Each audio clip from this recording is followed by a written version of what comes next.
Baik, Udah kan ya? Assalamualaikum warahmatullahi wabarakatuh. Waalaikumsalam warahmatullah. Sebelumnya saya ucapkan terima Waalaikumsalam kasih. warahmatullahi wabarakatuh. Ya, sebelumnya saya ucapkan terima kasih kepada Bapak Ibu serta teman-teman atas kehadirannya pada pertemuan sesi keempat ini. Saya berharap dengan mengikuti webinar ini teman-teman akan mendapatkan materi yang fresh dan insightful gitu ya tentang seputar basic HRM ini. Jadi jangan sungkan-sungkan untuk mengajukan pertanyaan pada sesi sesi tanya jawab nanti. Baik, telah hadir bersama kita Bapak Dadang Budiaji, dan karena waktunya sudah masuk, untuk itu kita langsung saja mulai dan melanjutkan materi pada sesi hari ini. Dan kepada Bapak Dadang dipersilakan, Pak. Baik, terima kasih Pak Hafiz, rekan-rekan semua. Assalamualaikum warahmatullahi wabarakatuh. Selamat malam. Kita masuk di hari keempat ya, atau sesi keempat ini ya. Masih semangat ya. Tinggal sedikit lagi. Terima kasih Pak. Ya, bagus ya, harus semangat nih ya. Semangat. Sesi 4 ya. Kalau judul aslinya adalah learning ya, tentang pembelajaran dan pengembangan ya. Pembelajaran pengembangan. Jadi ini sekuensial, setelah kita memperoleh orang-orang yang tepat, banyak juga sebenarnya orang yang kita hire itu belum betul-betul siap. Dan kita harus memfasilitasi mereka untuk meningkatkan kompetensi. Selalu ketemu yang namanya gap kompetensi. Gitu ya. Dan kelihatannya tidak bisa dihindari bahwa proses pembelajaran dan pengembangan ini satu keniscayaan. Gitu ya. Karena pada saat pekerjaan orang itu bergeser itu kan bisa horizontal, bisa vertikal. Gitu. Bisa karena mutasi, bisa karena promosi, atau nggak dipindah sih. Cuma isi pekerjaannya berubah. Gitu. Ya kan? Isi pekerjaannya berubah. Sambil contoh misalnya ya, mungkin ini cukup sering terjadi di perusahaan. Misalnya kita punya resepsionis, misalnya, jaga di lobi di perusahaan kita, di head office. Gitu ya. Kemudian ada yang mengamati resepsionis kita itu kayaknya sih kurang kerjaan gitu ya. Resepsionisnya cuma nerima tamu gitu ya. Kadang tamu juga kalau lagi sedikit dia juga nggak ngapa-ngapain gitu ya. Akhirnya kemudian dia ditambahin kerjaannya. Merangkap operator telepon. Gitu ya. Jadi ada resepsionis, operator telepon begitu ya. Sekarang udah banyak orang pakai handphone. Jarang yang telepon ke nomor perusahaan gitu ya. Kelihatan kurang kerjaan juga gitu. Akhirnya ya kalau dulu masih ada mesin fax gitu ya, mesin fax misalnya, atau mesin fotokopi yang biasanya itu tempatnya berbeda. Dilihat ini resepsionis dan operator telepon ini masih ada space gitu ya. Ya kemudian disuruh juga itu jagain mesin fotokopi dan mesin fax gitu ya. Termasuk juga kalau ada tamu diminta nyiapin kopi. Dari mulai resepsionis gitu ya. Kemudian dalam sekian waktu tertentu kemudian pekerjaan bergeser. Nah pada saat tugas-tugas bergeser itu maka sebenarnya bisa terjadi yang namanya gap kompetensi. Tuntutan pekerjaannya kan bergeser juga. Ya kan? Karena what itu menentukan who. Ya. Apa yang dikerjakan menentukan siapa orangnya. Atau dengan kata lain, orang ini harus punya kemampuan apa. Dan bukan hanya contoh kecil seperti resepsionis ya, yang kemudian job kontennya berkembang biak begitu ya, job listnya jadi banyak gitu ya, sehingga dia harus belajar hal-hal baru. Mungkin dia harus mempelajari yang namanya telepon teknik, bagaimana dia menyapa orang di telepon, dia menangani komplain gitu ya. Kemudian kalau dia disuruh juga menyajikan kopi ya, terus kopinya itu pakai mesin kopi, dia jadi setengah barista juga gitu kan. Itu satu contoh aja ya. Nah di pekerjaan lain pun sama, apalagi kalau orang itu memang kita promosikan atau kita pindahkan pada posisi lain, gitu ya. Jadi mau tidak mau memang pembelajaran dan pengembangan itu adalah suatu keniscayaan yang nggak bisa dielakkan dan harus kita kelola dengan baik, dengan efektif.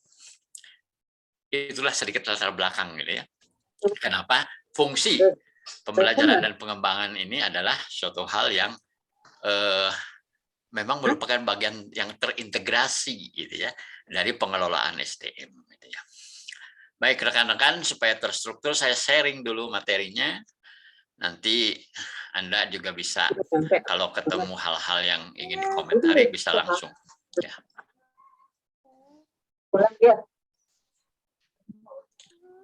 Pak Hafiz mungkin bisa bantu untuk mute dulu ya. Jadi aku tutup lagi ya. Oke, ini materinya. Sudah kelihatan ya?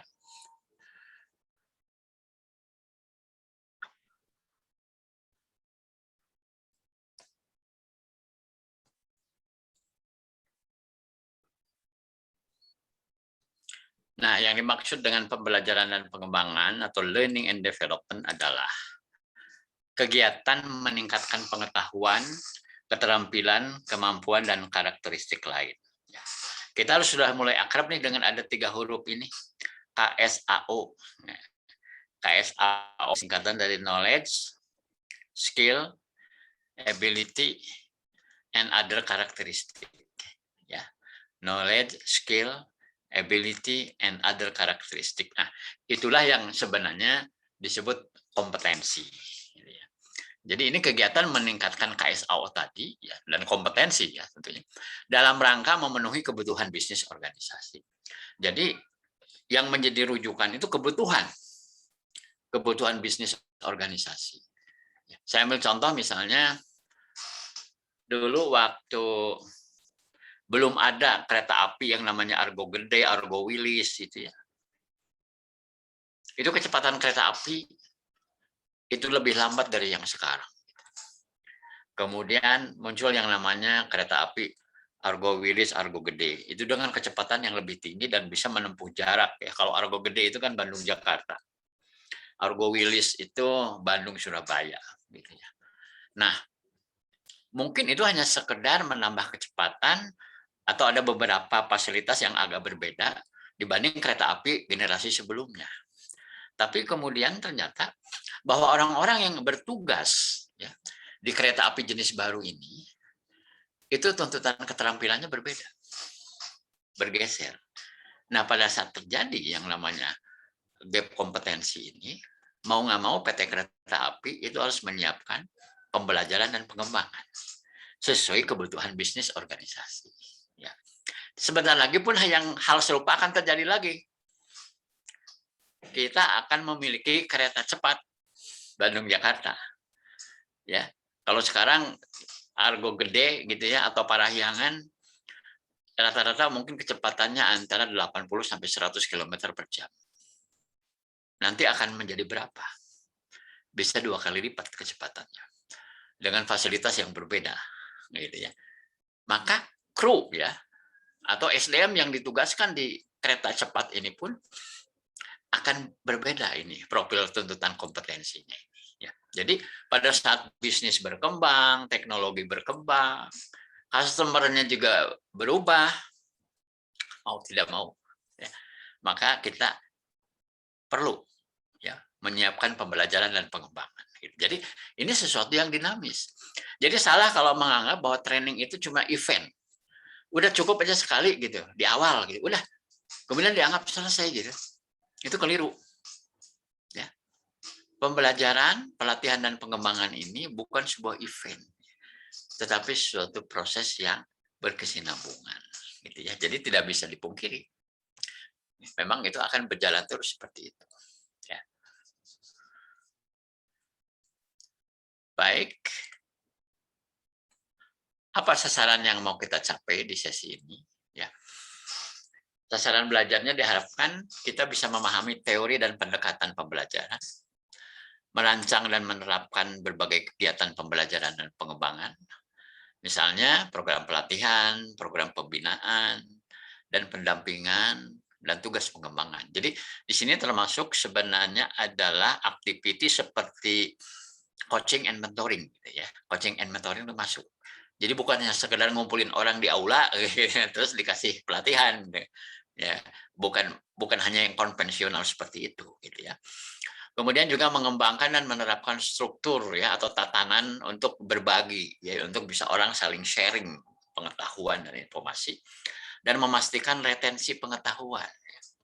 Jadi pengetahuan itu harus disebar dan dipertahankan, ya. Dan keterampilannya juga, ya, terutama yang memang sungguh-sungguh dibutuhkan oleh organisasi kita. Kemudian juga diharapkan kita bisa mengevaluasi efektivitas dan dampak program pembelajaran dan pengembangan ini terhadap perilaku kerja karyawan sehari-hari.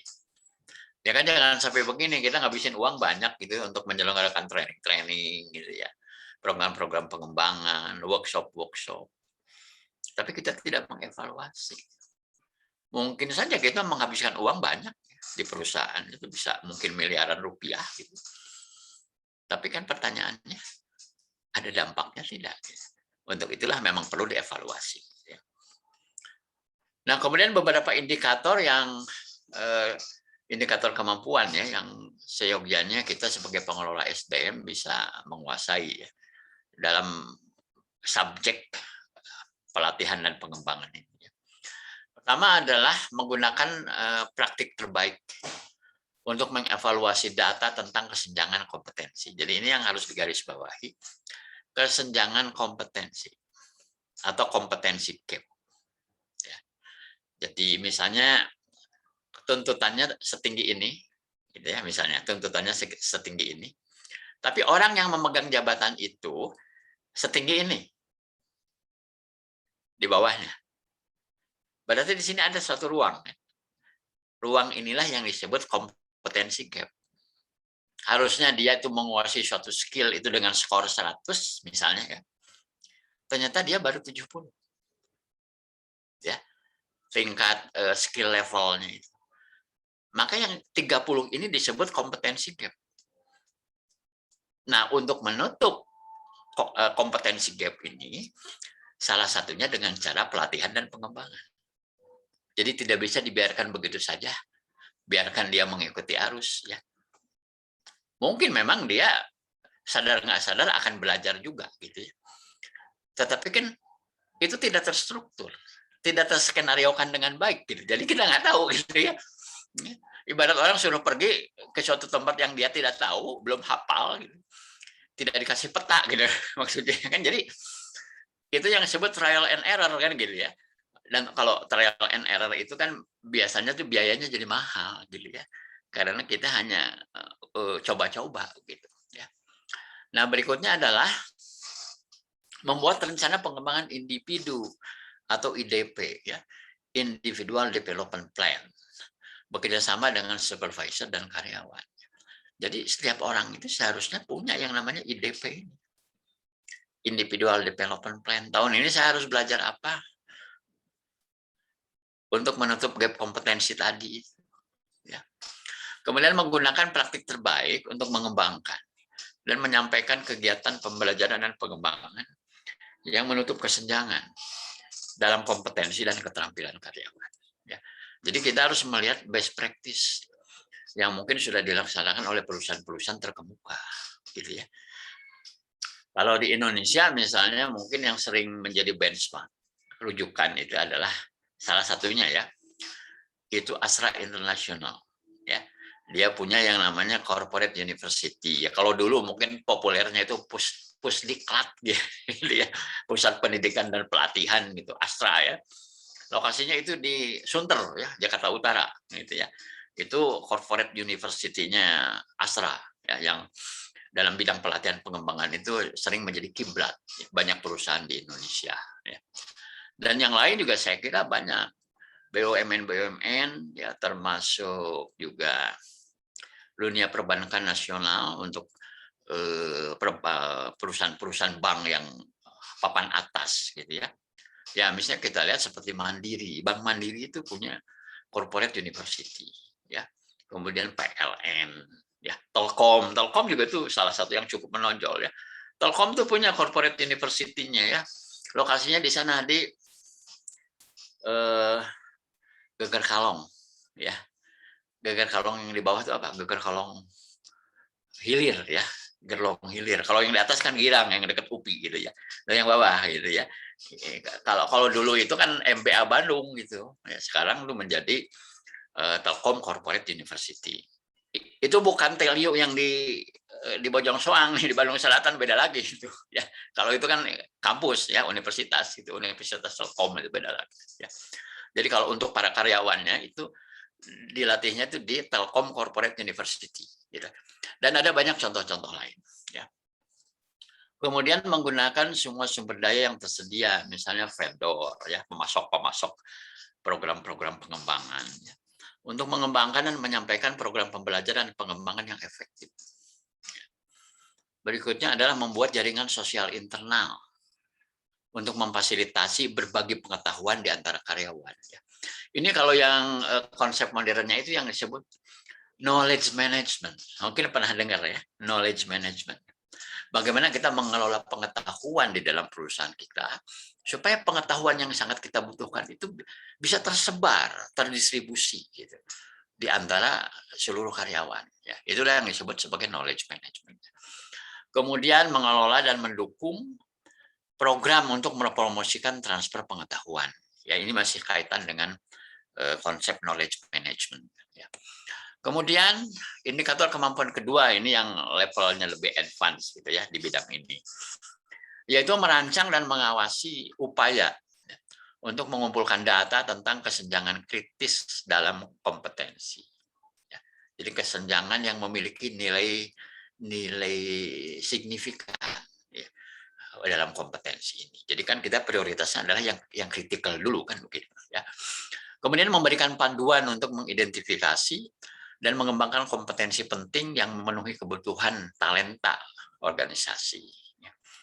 Berikutnya memantau efektivitas program untuk pemimpin baru dan pengembangan kepemimpinan. Jadi leadership itu perlu dikembangkan terus. Sebab kadang-kadang kita mempromosikan orang ya dari suatu jabatan pelaksana menjadi supervisor misalnya. Kadang kita cuma melihat prestasi dia di masa lalu. Oh, dia itu operator yang kerjanya bagus. Hasil kerjanya bagus. Paling senior gitu ya. Kemudian kita promosikan menjadi seorang atasan, menjadi seorang supervisor. Tapi kita lupa bahwa pada saat dia menjadi supervisor itu, profil kompetensinya itu bergeser. Tuntutan kemampuannya itu berbeda gitu dibandingkan waktu dia masih jadi operator. Tapi kita lupa melakukan pemetaan dan program pengembangan untuk yang bersangkutan. Maka sering terjadi begini, waktu dia jadi operator kerjanya bagus, gitu ya. Tapi setelah dia dipromosikan jadi supervisor, kok jadi menurun gitu performance-nya. Ya, sebenarnya itu mungkin bukan kesalahan karyawannya ya, tapi perusahaannya gitu ya, yang tidak benar-benar mempersiapkannya secara komprehensif. Gitu, ya. Kemudian berikutnya adalah membuat strategi organisasi jangka panjang untuk mengembangkan talenta. Dan terakhir membuat strategi untuk memastikan retensi pengetahuan organisasi. Ya. Jadi pengetahuan itu ya harus dipertahankan dan dikembangkan terus. Gitu ya. Jangan menganggap sekali training udah dianggap selesai gitu ya. Nah, training itu adalah suatu proses yang berkelanjutan. Ya. Nah, apa yang mau kita capai secara dengan rujukan kepada SKKNI, ya kalau dalam versi SKKNI, learning objektifnya adalah pertama menganalisis dan menyusun kebutuhan. Jadi ini yang disebut, mungkin Anda sering mendengar istilah populer itu TNA, Training Needs Analysis, ya. Analisis kebutuhan pelatihan. Yang kedua, menentukan jenis pembelajaran dan pengembangan sesuai kebutuhan organisasi. Jadi sesudah kita tahu kebutuhannya, hasil TNA-nya, maka kemudian kita tentukan jenis pembelajaran dan pengembangan yang sesuai kebutuhan itu. Dan merancang atau mendesain program pembelajaran dan pengembangan yang tepat. Berikutnya pada step 3, kita menyiapkan sarana dan prasarana pembelajaran dan pengembangan. dan melaksanakan kegiatan pembelajaran dan pengembangan itu. Siapkan sarana prasarana dan kemudian kita eksekusi programnya. Ya. Kemudian yang keempat, menentukan parameter atau ukuran-ukuran evaluasi pelaksanaan pembelajaran dan pengembangan dan mengevaluasi pelaksanaan kegiatan pembelajaran dan pengembangan. Jadi ini juga sebenarnya selain merupakan sasaran pembelajaran kita, juga merupakan sekuensial, urut-urutan. Ya, kalau kita mengelola aktivitas pembelajaran dan pengembangan.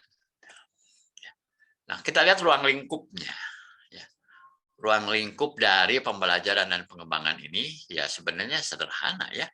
Ini menggunakan 4 jurus gitu, 4 langkah. Gitu ya. Pertama adalah menyusun kebutuhan. Ya. Kebutuhannya apa? Kedua, merancang program. Ketiga, melaksanakan kegiatannya. Dan yang keempat, mengevaluasi. Jadi cuman simple aja. Gitu, ya. Nah, ini saya perkenalkan satu framework yang populer. Ya, mungkin Anda pernah dengar. Namanya ADDIE atau EDI aja lah ya, sebut EDI model gitu ya. Ini nih 5 huruf nih, ADDIE model gitu ya. Ini populer ini. Saya suka bergurau kalau nggak saya ngasih training bidang training and development ini. Kalau ada orang HRD khususnya yang mengurus pelatihan ya, tidak tahu konsep ini EDI model, saya selalu bergurau.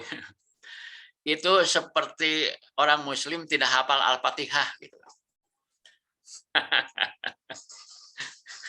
Aneh gitu kan. Ya kalau ada orang Muslim tidak hafal Al-Fatihah, tentu dia mengalami kesulitan kalau mau sholat, betul nggak? Ya kan? Karena kan itu adalah salah satu yang sifatnya wajib gitu dalam sholat, gitu, Al-Fatihah itu. Dan sekarang kalau ada orang yang katanya dia mengelola pelatihan dan pengembangan, tapi dia nggak ngerti gitu yang disebut konsep EDI model ini. Jadi saya joke-nya saya seperti itu. Jadi dengan kata lain, saya merasa ini wajib saya sampaikan kepada rekan-rekan semua.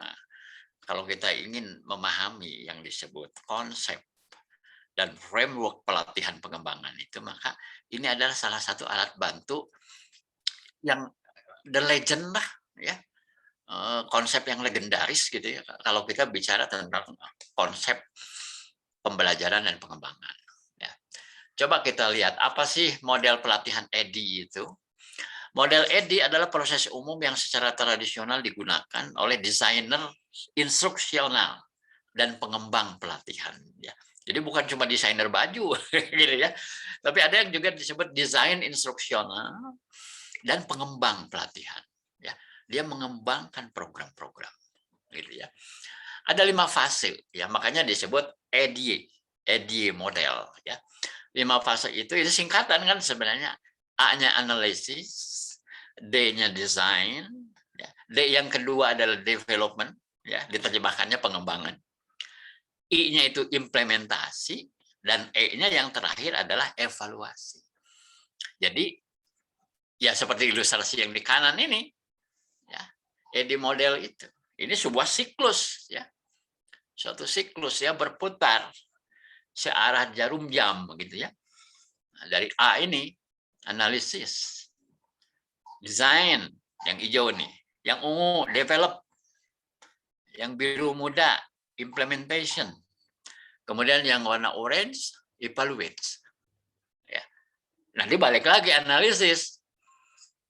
Karena kalau organisasinya berkembang, teknologi yang dipakainya berbeda, produknya berkembang, customer-nya berkembang, ekspektasinya bergeser, maka pada saat di sana ada gap kompetensi, kita harus memutar kembali siklus ini. Diputar lagi, putaran kedua, putaran ketiga, terus aja. Ya, sepanjang perusahaannya masih ada kan gitu ya. Berarti kita masih harus menggulirkan roda ini, siklus ini gitu ya. Jadi di sini disebutkan analisis itu kita menganalisis kebutuhan, persyaratan, tugas, ya. Kemudian kapabilitas peserta saat ini seperti apa profilnya, ya kan? Kemudian kita merancang atau mendesain, ya. Jadi di sini di dalam tahap desain itu kita menentukan learning objective. sasaran belajarnya apa, ya. Kemudian format delivery-nya. Ya. Jadi bentuk kita mendeliver gitu materi itu seperti apa formatnya, gitu ya. Kemudian aktivitas dan exercise-nya, kegiatan-kegiatannya dan latihan-latihannya, ya. Mungkin perlu ada simulasi atau praktek misalnya, ya. Kemudian masuk kepada develop. Nah, di develop ini kita meng-create prototype. Jadi seperti misalnya membuat mobil, membuat kendaraan, atau membuat handphone, maka sebelum produksi massal, sebelum diproduksi secara besar-besaran suatu produk, itu dibuat dulu prototype. Bahasa Indonesia adalah purwarupa. Jadi contoh pertama gitu, produk awal atau yang disebut juga produk konsep.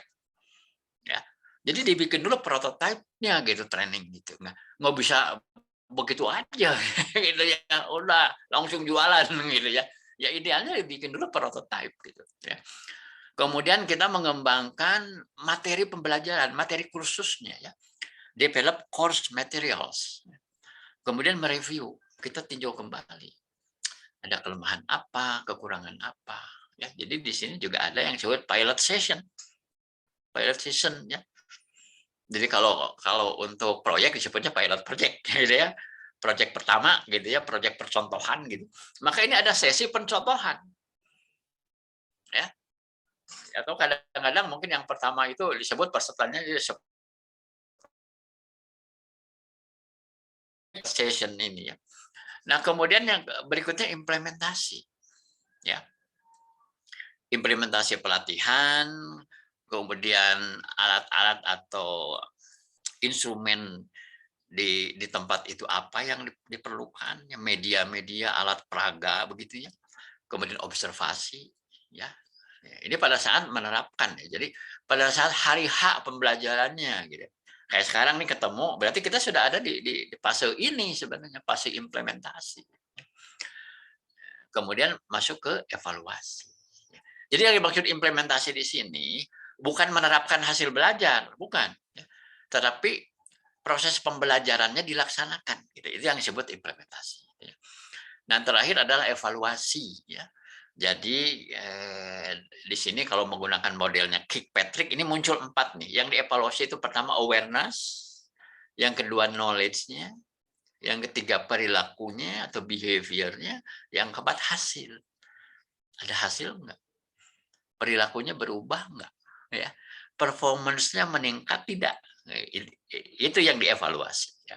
Nah, setelah itu nanti balik lagi ya kepada analisis. Jadi ini suatu siklus yang bisa berputar gitu ya, setiap tahun itu bergulir terus gitu ya. Nah, ini saya agak lama cerita di sini karena sebenarnya gini, kalau Anda sudah paham betul konsep ini, slide yang ini ya, kayaknya udah lulus sebenarnya. Udah lulus ya. Yang lain-lainnya kan sebenarnya adalah apa ya? Mungkin hanya pelengkap-pelengkap saja sebenarnya. Kalau kita menguasai betul ya. Ini bukunya tebal sebenarnya. Betul. Tebal, nggak cuma nyeritain ini aja Edi gitu ya, tapi bukunya bisa tebal gitu ya.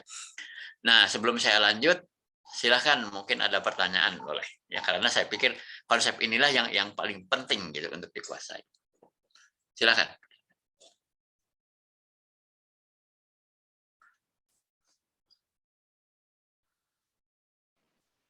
Saya Pak.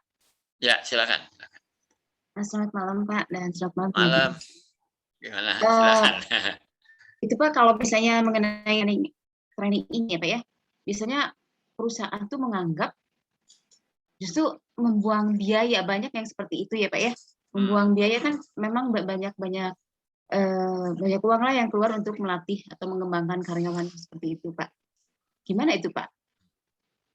Terus kemudian kedua, untuk menentukan training need analysis itu teknisnya seperti apa Pak ya? Terima kasih, itu aja Pak. Oke. Ada obrolan ini. Ya, ini hanya sekedar cerita, tapi mungkin aja pernah terjadi. Obrolan seorang presiden direktur dengan direktur keuangan tentang training. Si direktur keuangan itu tanya sama bosnya, bos, ngapain ngadain training buat karyawan? Kita kan ngeluarin duit gede juga loh. Berapa itu training, apalagi training mahal gitu kan. Ya kayak Dale Carnegie aja kan sekarang untuk training 4 hari aja mungkin 7-8 juta per orang.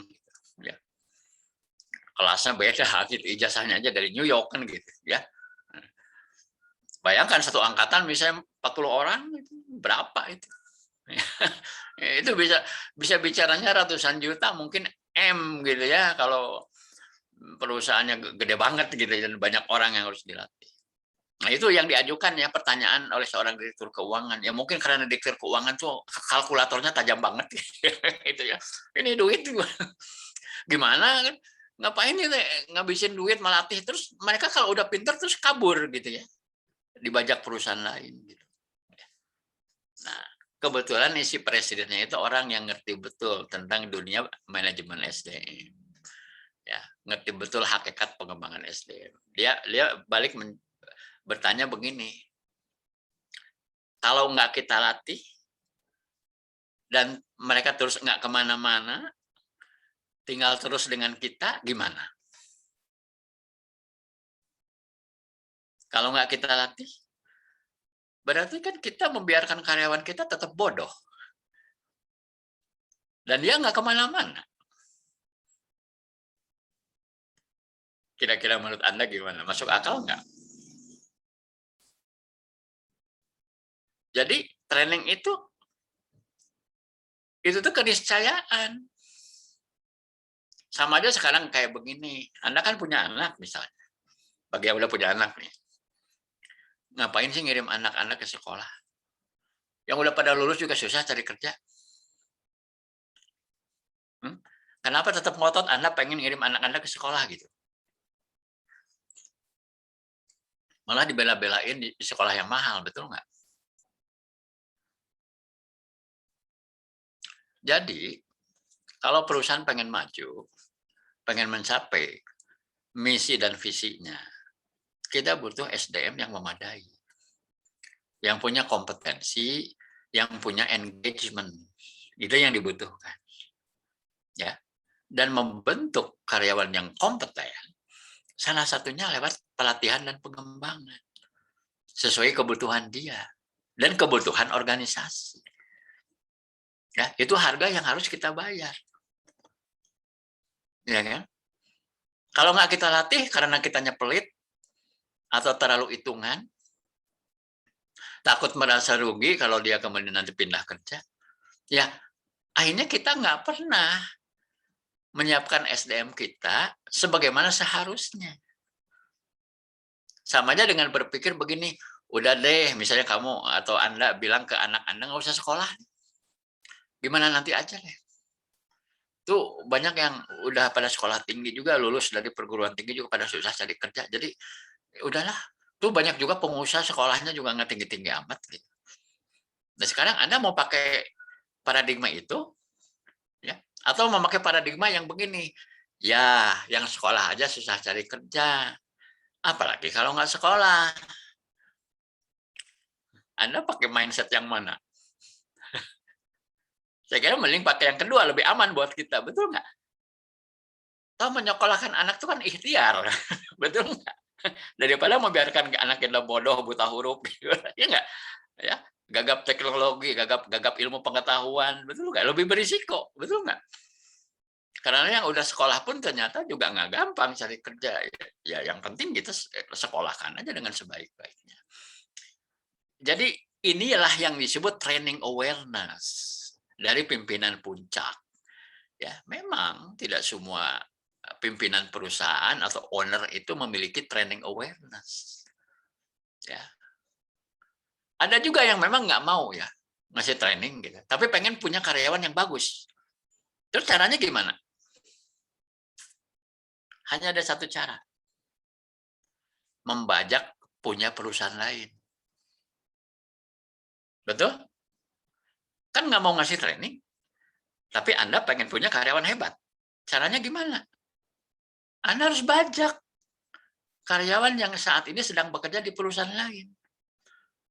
Tapi ada nggak membajak atau membujuk itu yang harganya murah? Nggak ada. Yang ada karyawan yang cukup gila gitu ya.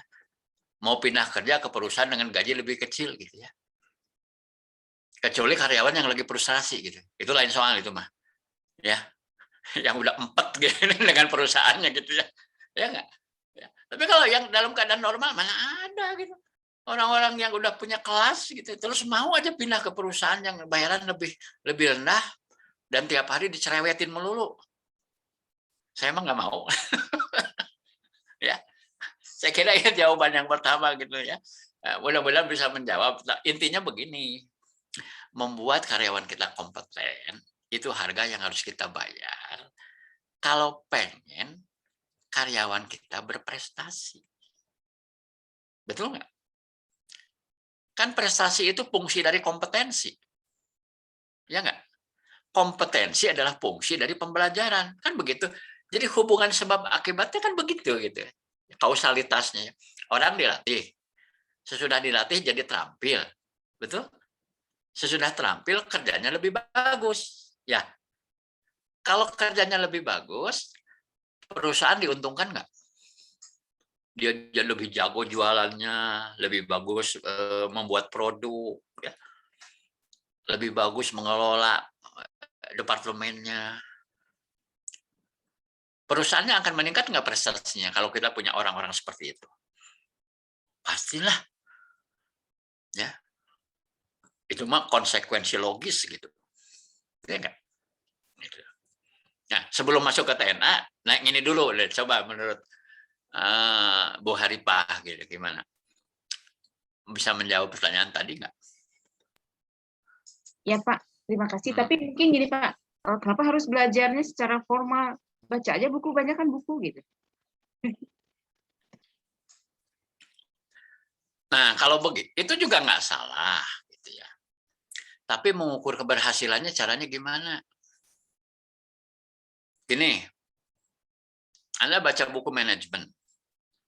Sebulan 1 buku, minimal. Tapi bisa nggak dengan Anda baca buku itu kemudian Anda dapat dipastikan memang sudah menguasai ilmu manajemen itu. Mengukur hasil belajarnya bagaimana? Ya. Memang ada orang-orang hebat ya yang bisa melakukan otodidak. Ada gitu ya.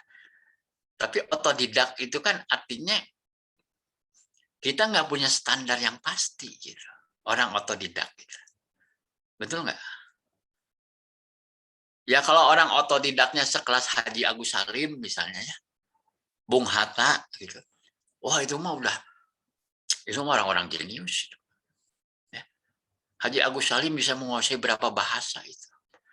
Dan itu kan salah satu diplomat pertama di Indonesia, Haji Agus Salim. Dia bisa bicara mungkin 7 atau 10 bahasa begitu.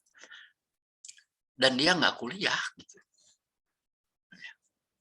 Sekarang gini, karyawan kita setipe Agus Salim atau gimana?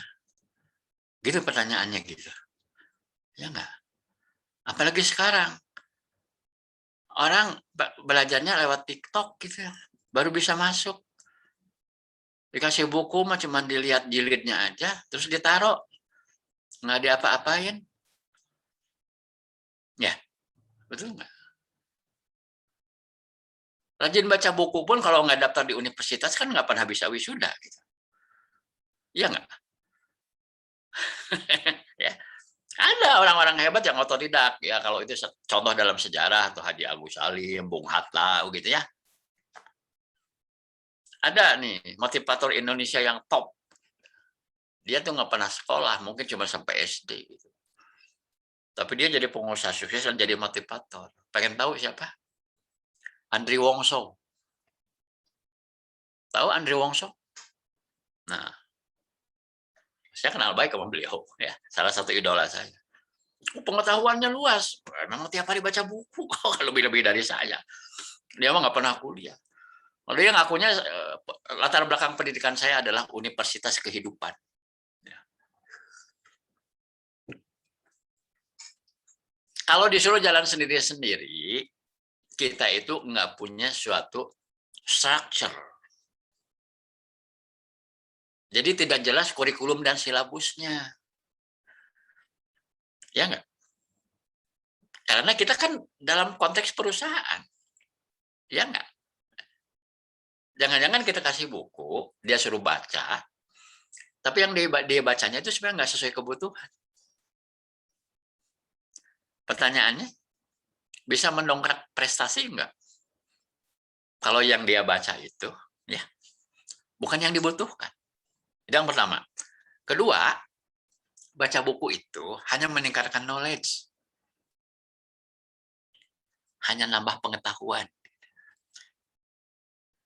Kalau Anda pengen anak Anda jago berenang, tapi Anda nggak mau bawa anak Anda ke kolam renang, suruh baca aja buku cara berenang.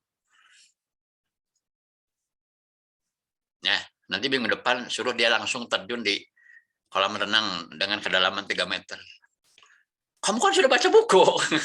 Ya, kan udah baca buku berenang tuh. Nah, berenang sekarang. Berani nggak?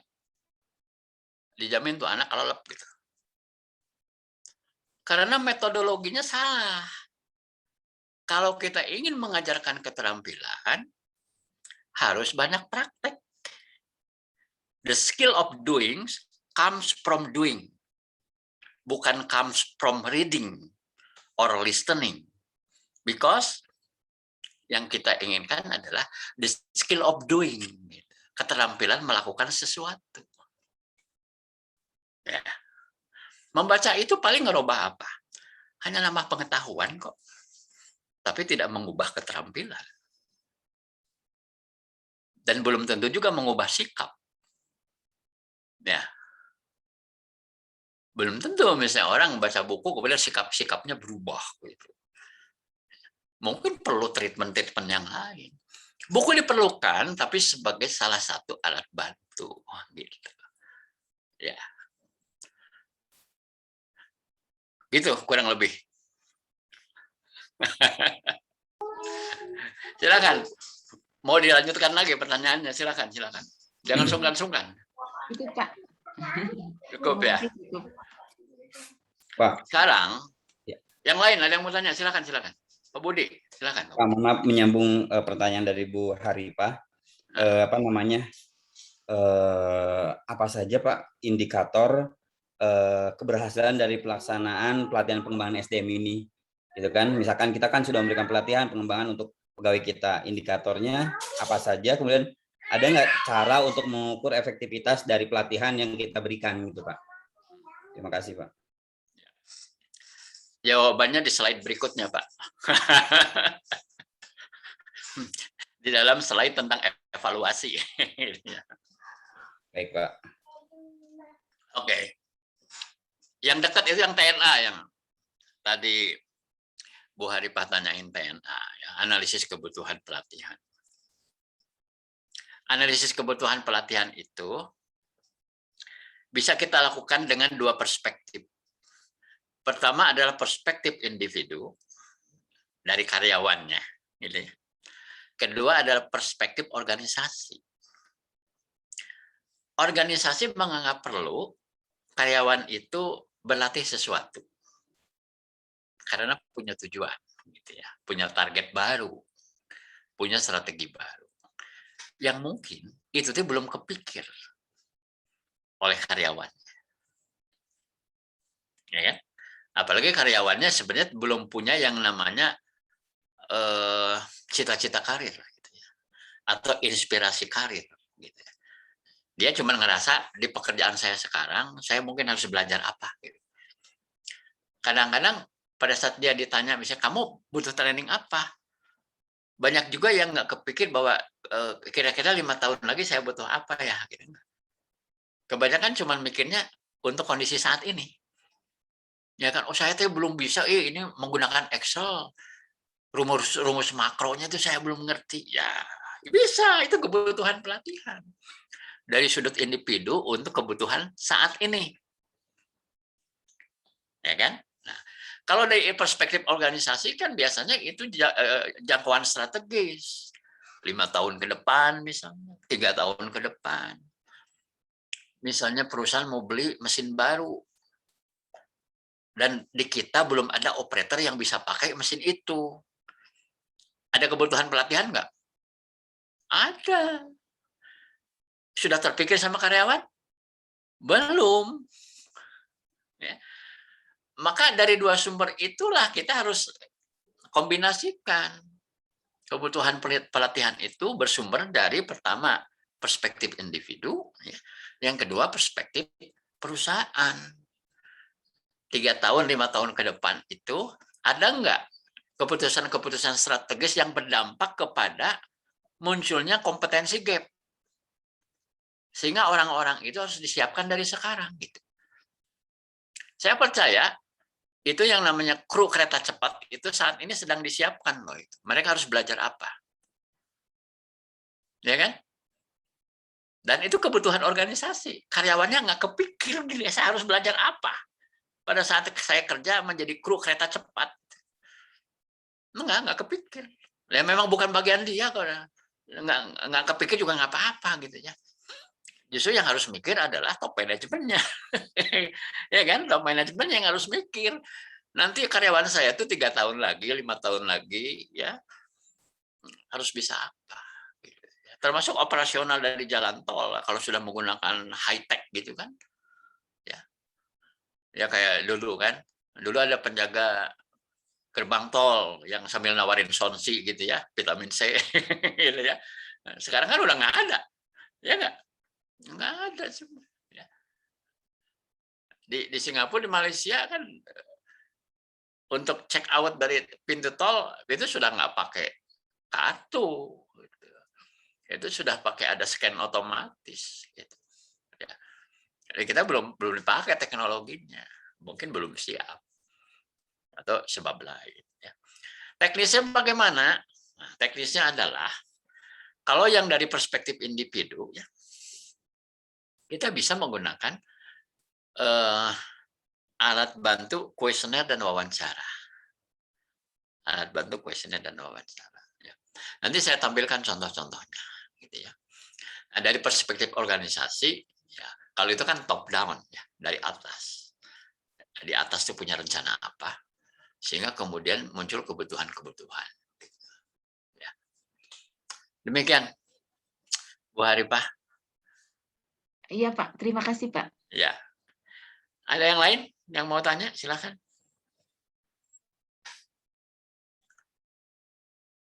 Saya lanjut dulu ya.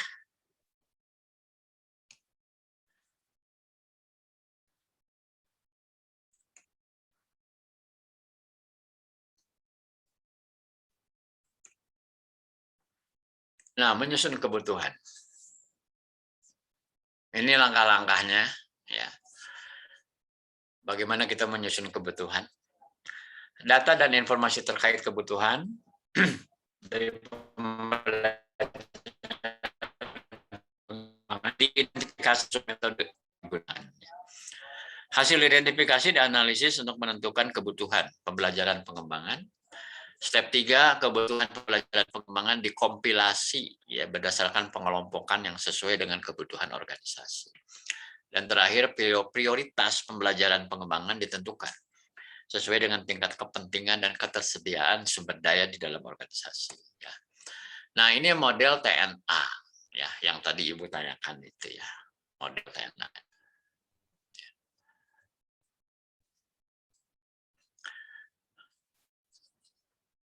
Dukungan organisasi, analisis organisasi, analisis persyaratan, job analysis, person analysis. Ya. Ya, tapi kalau menjelaskannya adalah seperti yang tadi saya ceritain aja gitu. Dari dua sudut pandang ya. Dari sudut pandang individu maupun sudut pandang organisasi. Ya kalau digambarkan dalam model ya kayak ginilah modelnya gitu ya. Paling tidak kita memerlukan suatu format kuesioner. Ya. Orang-orang disuruh ngisi, ya kemudian dilengkapi dengan wawancara dan akhirnya kita kompilasi, gitu ya. Sehingga muncul, oh ternyata kompetensi ini yang mereka butuhkan. Kebanyakan masih gap dalam kompetensi apa, ya. Nah setelah kita melakukan itu, sehingga kita tahu kebutuhannya apa saja, maka berikutnya kita merancang program pembelajaran dan pengembangan.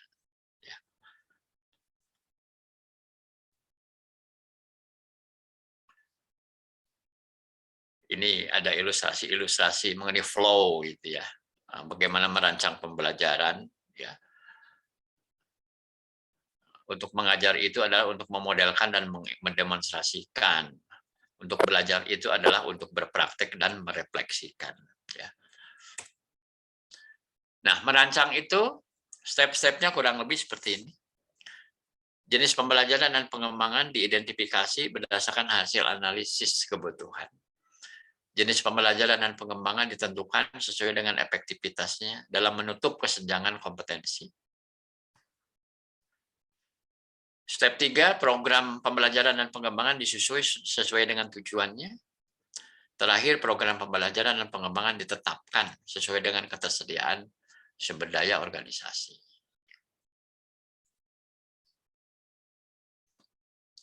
Nah, ini desain pelatihan atau desain instruksional.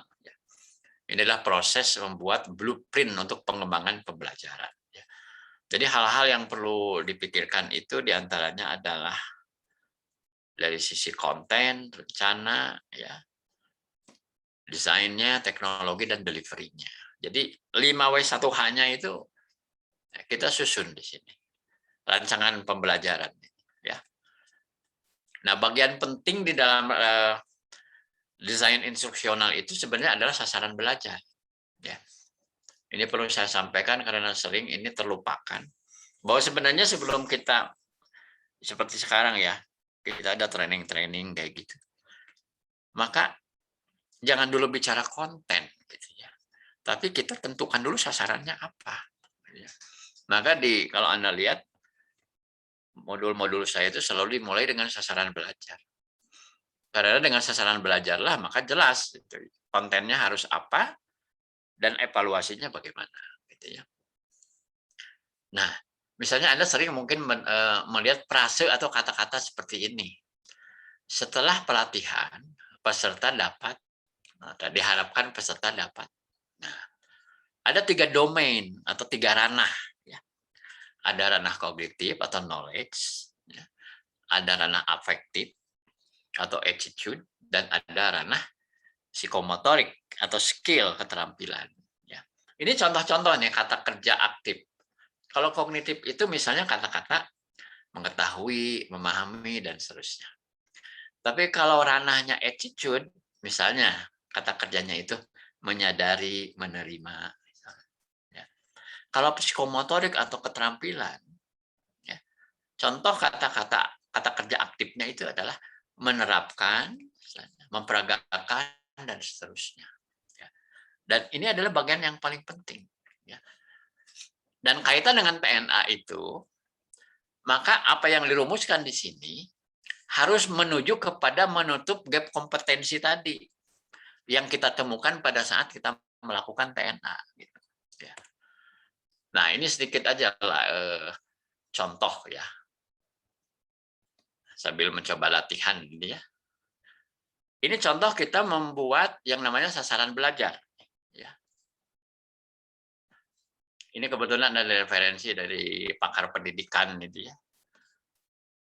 Hamzah B. Uno yang mengemukakan tentang teknis penyusunan tujuan pembelajaran dalam format ABCD. A itu audiens. Siapa audiensnya? Misalnya anak didik atau siswa. Ya. B itu behavior, perilaku yang dapat diamati sebagai hasil belajar. Ya. C itu adalah kondisi, persyaratan yang perlu dipenuhi agar perilaku yang diharapkan itu dapat tercapai. Jadi melalui kondisi apa, melalui cara apa. Ya. Kemudian D-nya itu degree, tingkat penampilan atau tingkat performance yang dapat diterima. Nah, ini sekarang coba siapa yang mau uji coba. Mana ABCD-nya? Misalnya yang nomor 4. Dengan bimbingan praktik, siswa dapat melakukan kegiatan berwudu dengan benar. ABCD-nya yang mana?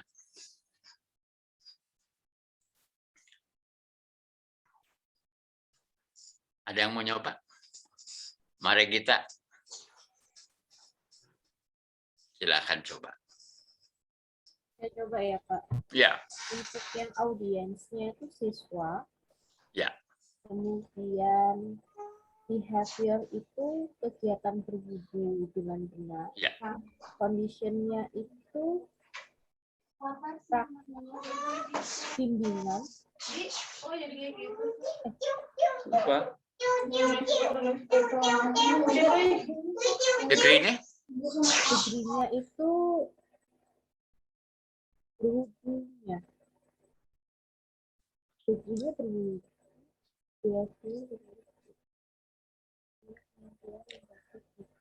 degree-nya dengan benar kan?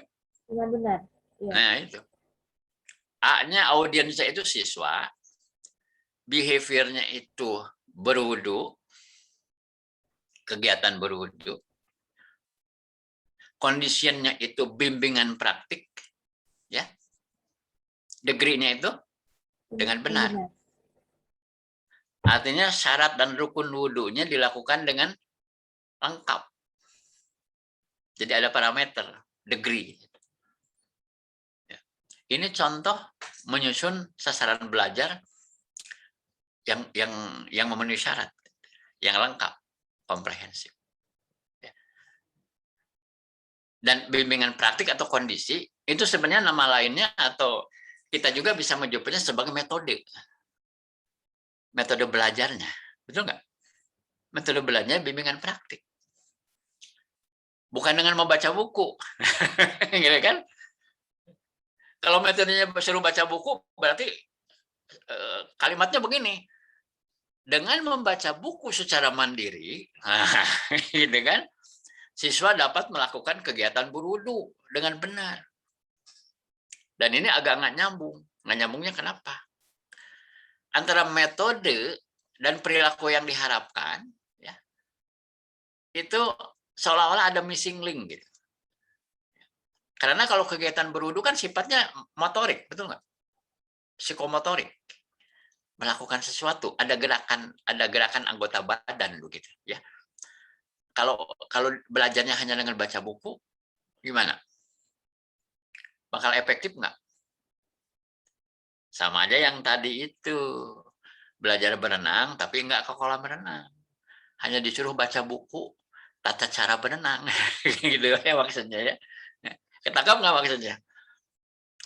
Yang kedua, siapa yang mau coba? Yang kedua nih, ABCD-nya yang mana nih? Audiensnya siswa. Audiensnya siswa. Kemudian behaviornya itu kerukunan ya Pak? Behavior. Menjelaskan. Menjelaskan contoh kerukunan umat beragama. Kondisinya? Kondisinya? Diskusi kelompok ya Pak? Diskusi kelompok, betul. Degree-nya? Kehidupan sehari-hari dengan benar. Dengan benar. Ya, dengan benar. Kalau ini panjang, ini yang apa, behavior-nya panjang kata-katanya. Behavior-nya adalah menjelaskan contoh kerukunan umat beragama dalam kehidupan sehari-hari itu. Sepaket. Dengan benarnya itu adalah degree-nya. Ya.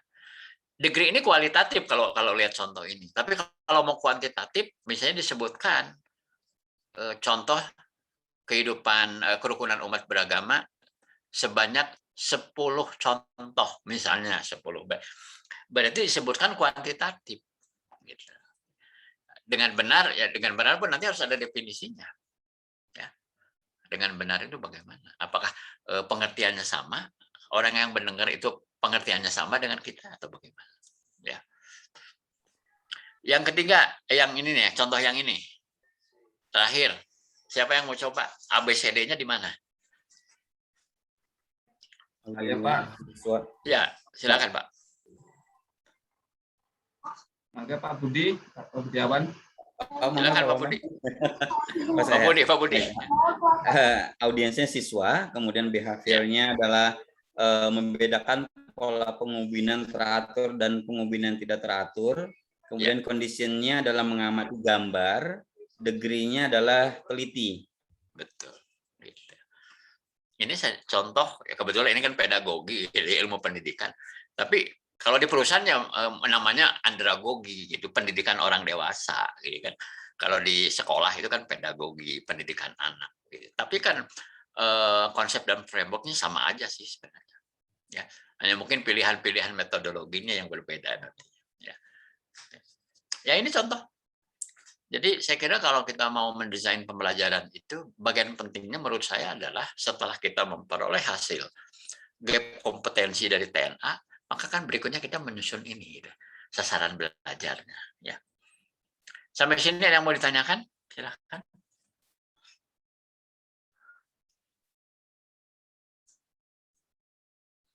Saya lanjut dulu, ini saya perkenalkan.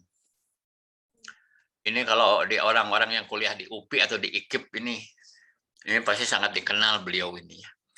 Namanya adalah Benjamin Samuel Bloom. Nah, maka terkenal konsep beliau itu disebutnya taksonomi Bloom.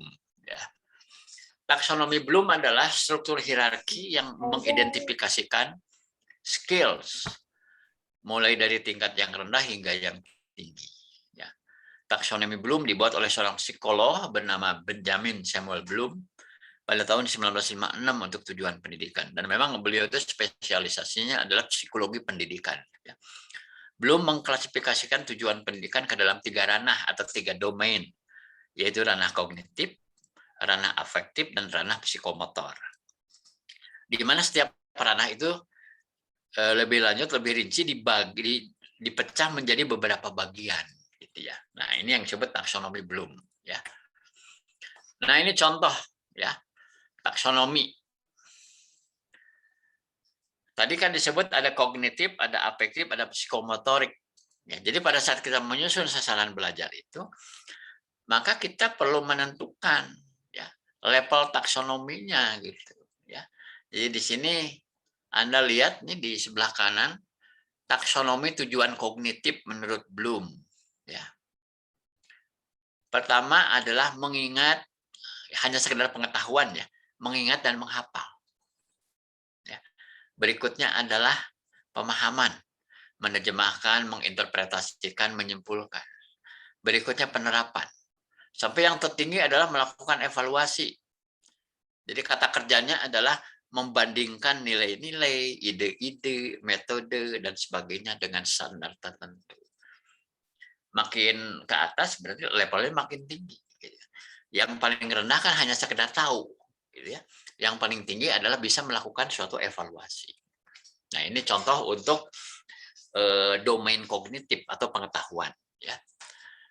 Nah, yang berikutnya ini ada 2 contoh untuk tujuan afektif, sikap, gitu, dan tujuan psikomotor atau keterampilan. Ya. Kalau di ranah afektif, ya, yang paling rendah itu mengenal, ya, pengenalan, ya, ingin menerima, ingin menghadiri, sadar akan suatu situasi. Ya. Berikutnya adalah merespon, misalnya berpartisipasi. Ya. Dan yang paling tinggi adalah pengamalan. Ya. Yang paling tinggi ini pengamalan, yaitu internalisasi nilai-nilai menjadi pola hidup. Itu wilayah afektif. Ya. Kemudian psikomotorik atau keterampilan. Ya. Ini yang paling rendah itu peniruan atau imitasi. Ya. Jadi hanya sekedar sasaran belajar itu hanya sekedar bisa menirukan gerak yang telah diamati. Ya, anak-anak kan meniru saja, anak balita ya lagi belajar sesuatu, dia meniru orang tuanya. Itu adalah pada level imitasi, meniru. Ya. Melihat ada contoh kemudian ditiru, gitu. Sedangkan yang paling tinggi di sini ya naturalisasi. Yaitu melakukan gerak secara wajar dan efisien. Jadi dia udah mahir gitu ya melakukan sesuatu. Ya. Di sini ada yang level 2 itu manipulasi atau penggunaan. Ya, kata kerjanya adalah menggunakan konsep untuk melakukan gerak. Nah, ini satu contoh. Makanya kalau Anda perhatikan ya di dalam buku-buku textbook terutama ya, yang tebal-tebal itu. Tiap bab itu di depannya ada ini. Setelah mempelajari bab ini diharapkan mahasiswa dapat 1, 2, 3, bisa 5 atau 6 poin. Ya. Dari mulai kognitifnya ada, afektifnya ada, psikomotoriknya ada. Gitu ya. Tapi kalau buku-buku textbook biasanya psikomotoriknya tidak terlalu banyak. Tapi idealnya pada saat kita menyusun sasaran belajar itu 3 domainnya harus ada keterwakilan. Ada kognitifnya, ada sasaran kognitif, ada sasaran afektif, dan ada sasaran psikomotorik. Ya. Sampai sini ada yang mau ditanyakan? Silakan. Sebelum masuk ke bagian berikut.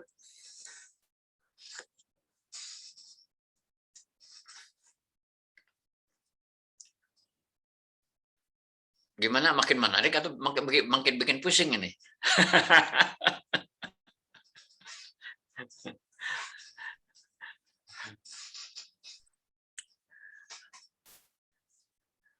Silakan, ada yang mau bertanya?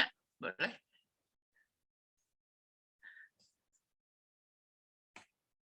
Oke, kita berlanjut ke slide berikutnya. Melaksanakan kegiatan pembelajaran. Ya. Jadi urut-urutannya begini. Ya.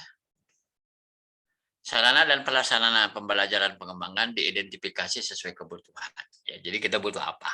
Sarana prasarananya. Kemudian sarana prasarana pembelajaran itu disiapkan sesuai SOP. Ya, jadi perlu ada SOP di perusahaan. Ya. Rincian pelaksanaan kegiatan pembelajaran pengembangan dikomunikasikan pada pihak terkait sesuai SOP. Dan terakhir, hasil pelaksanaan pembelajaran pengembangan didokumentasikan sesuai SOP yang berlaku di organisasi. Praktek terbaik untuk menyampaikan pelatihan. 7 praktek terbaik, best practice-nya. Ya. Di sini ada ilustrasi nih. Sebelah kanan ini ada diagram pie gitu ya. A good delivery system should have combination of 3 factors. Jadi delivery pelatihan yang baik itu harus merupakan kombinasi dari 3 faktor katanya. Ya. Pertama adalah telling, menceritakan, ya 25% itu ya efektivitasnya. Kemudian tell and show, menceritakan dan menunjukkan, mendemonstrasikan. Ya. Tell and show. Ya. Kalau tell and show itu 50% efektivitasnya. Tapi kalau 3-tiganya ada, tell, show, do, ya, itu efektivitasnya bisa mencapai 70%. Jadi di sini mengandung pengertiannya apa? Ya kalau kita ingin proses pembelajarannya itu efektif, tidak bisa hanya sekedar orang dikasih ceramah gitu ya. Harus ditunjukkan juga.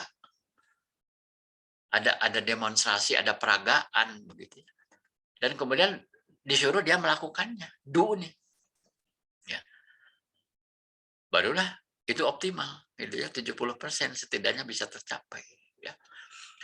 Nah, kalau di dalam kelas misalnya, kita ada program pelatihan di dalam suatu ruangan misalnya atau dalam suatu wadah tertentu, ya tempat belajar lah katakan. Maka ini ada beberapa tips gitu ya.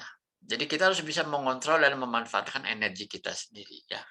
Kalau enggak misalnya orang yang mengalami demam panggung itu udah mulai tidak bisa mengontrol dan memanfaatkan energi.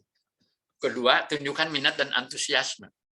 Seorang trainer yang kelihatan kurang berminat dan kurang antusias itu pasti dia mengalami kesulitan untuk bisa menyampaikan materi dengan tepat. Berikutnya cari tahu tentang peserta. Jadi kita harus tahu betul ini karakteristik pesertanya seperti apa, umur berapa, latar belakang pendidikan, posisi apa, ya. Supaya kita bisa melakukan settingan yang tepat bahwa cara kita menyampaikannya itu memang sesuai dengan karakter mereka, gitu ya. Kemudian yang berikutnya tips yang lain, ya.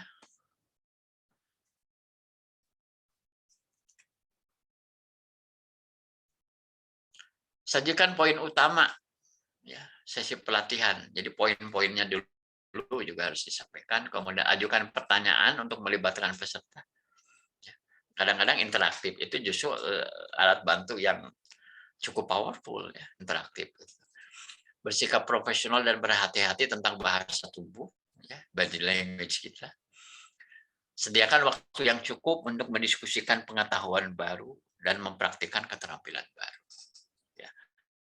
Itu tips ya pada saat kita menghandle suatu forum. Ya. Nah, yang keempat ini evaluasi. Ini pertanyaan yang tadi itu, ya. Bagaimana kita mengevaluasi? Jadi untuk mengevaluasi itu yang pertama,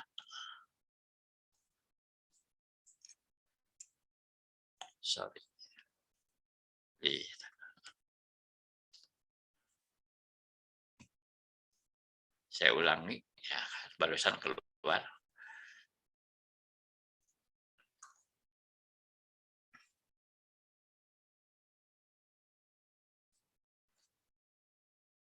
Jadi 4 step juga ini ya, dalam rangka mengevaluasi itu. Ya. Pertama, parameter evaluasi pelaksanaan pembelajaran pengembangan diidentifikasi sesuai tujuannya. Jadi parameter atau ukuran yang mau diukur itu apa? Parameter evaluasi pelaksanaan pembelajaran dan pengembangan ditentukan sesuai tujuannya.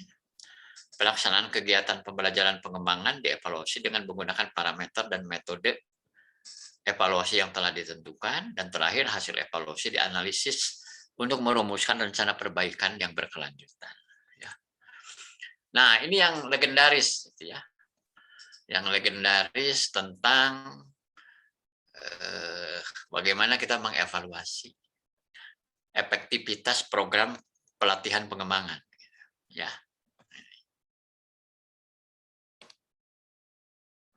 Jadi yang legendaris itu disebut model Kirkpatrick, ya. Kirkpatrick. Bacanya lebih enak dari bawah sebenarnya kalau lihat kata gambar ini ya, hierarki ini. Jadi level yang paling rendah itu adalah mengukur reaksi. Sesudah pelatihan selesai, ya, biasanya kan kita suka dikasih kuesioner tuh, kuesioner atau dikasih kertas kosong aja disuruh nulis kesan dan pesan Anda, itu ya. Tapi kalau mau terstruktur pakai poin dan skor itu pakai suatu kuesioner dengan pilihan skala gitu, ya. Tapi sebenarnya tujuannya hanya ingin mengetahui reaksi. Jadi di sini pertanyaannya adalah apakah para peserta enjoy dengan training, menikmati proses belajar itu, senang, merasa itu ada gunanya, bermanfaat buat mereka. Itu aja. Mungkin cukup. Nggak usah banyak pertanyaannya, mungkin 3-5 poin yang ditanyakan. Tapi kita bisa menilai bagaimana reaksi mereka. Nah, itu adalah evaluasi level paling rendah. Evaluasi pelatihan level paling rendah. Ya. Level 1 ya. Level 2 naik nih. Udah kayak seblak aja level 2 naik. Gitu ya. Level 2 itu adalah mengevaluasi hasil belajar, learning. Di sini pertanyaannya adalah, apakah transfer pembelajaran itu tepat? Ya. Nah, yang lazim dipakai itu sebenarnya dengan menggunakan pre-test dan post-test. Jadi sebelum training, ya, peserta dikasih dulu pre-test. Ya, kalau dia belum pernah belajar subjek itu ya pasti nilainya 0 ya. Atau mungkin cuma 10-20 ya dari skala 100. Nanti sesudah training, dites lagi dengan soal yang serupa. Itu yang disebut post-test. Nanti dilihat before after-nya, gitu kan? Before after.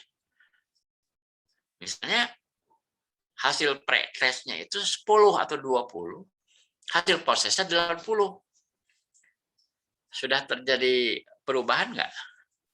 Terjadi perubahan. Berarti setidaknya pengetahuannya bertambah gitu ya. Dari angka 20 menjadi 80. Nah, itu adalah level 2. Contohnya. Bisa juga bentuknya tidak selalu ujian tertulis ya. Bisa saja kan tes praktek. Menjahit misalnya. Ada orang melamar menjadi tukang jahit. Dites dulu. Ya kalau hasil pre-testnya jelek, dia harus belajar dulu, gitu ya. Harus training dulu Udah training, dites lagi. Gimana? Udah bisa nggak menjahit ini? Gitu. Jadi dilihat tuh before after. Ya. Nah, kalau meningkat ya berarti ada hasil, ada efektivitas, ada efeknya. Nah, yang ketiga ini level 3, impact. Impact. Pertanyaannya adalah, apakah pelatihan ini mengubah perilaku?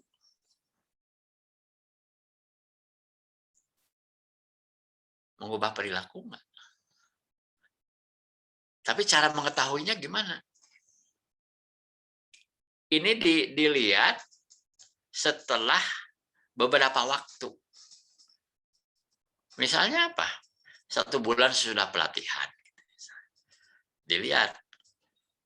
Ya. Jadi kalau level 1 dan 2 itu bisa satu paket pada saat hari H. Ya, pada saat hari H pelatihan. Kalau level 3 itu nunggu dulu, seolah-olah diendapkan dulu, kemudian dilihat prakteknya di lapangan sehari-hari itu, orang ini berubah nggak perilaku kerjanya itu. Apakah training mengubah perilaku? Jadi dampaknya ada nggak? Apakah dia kemudian menjadi lebih cepat kerjanya, kualitas hasil kerjanya lebih bagus, ya, lebih efisien? Itu kan perubahan perilaku. Dan yang terakhir ini level paling tinggi, level 4. Ya, paling pedas ini level 4 ini. Gitu ya. Result, ya, hasil. Apakah pelatihan mempengaruhi kinerja? Jadi kalau yang nomor 3 itu memerlukan pengamatan dari atasannya. Berubah nggak perilakunya? Misalnya kalau dia belajar tentang soft skill, ya tentang komunikasi, tentang teamwork misalnya. Ya. Harus diobservasi sesudah sebulan misalnya. Berubah nggak? Gitu ya. Misalnya dia udah training tentang kecerdasan emosi, manajemen kolbu gitu misalnya ya. Jadi bager ente gitu. Gitu ya. Dilihat kelakuannya gitu ya. Berubah nggak? Dia menjadi lebih bagus nggak dalam berinteraksi, dalam berkomunikasi. Nah, itu lewat observasi ya, yang nomor 3 itu. Yang nomor 4, nah, itu kita harus melakukan performance appraisal, evaluasi kinerja ya. Bisa misalnya di tengah tahun atau di akhir tahun begitu ya. Apakah training ini mempengaruhi kinerja? Jadi hasil. Jadi ke performance gitu ya. Jadi dari reaksi yang positif akan membuat orang memperoleh hasil belajar tertentu, knowledge-nya bertambah, skill-nya bertambah, sikapnya juga jadi positif. Ya. Kemudian perilakunya berubah menjadi lebih baik dan pada akhirnya kinerjanya meningkat begitu. Nah, kalau karyawan-karyawan ini kinerjanya meningkat, pada akhirnya apa? Kinerja perusahaan pun kan meningkat gitu. Kan logikanya kan begitu sebenarnya urut-urutannya itu. Ya. Demikian Pak, menjawab yang tadi itu. Terjawabnya di slide ini nih. Gitu ya. Tentang bagaimana mengevaluasi program pelatihan gitu ya. Dan ini kan yang paling legendaris itu dari Kirkpatrick untuk evaluasinya ya.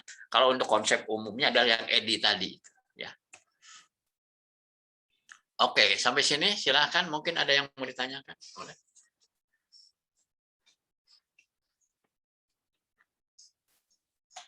Siapa nih yang belum nanya nih? Silakan, silakan.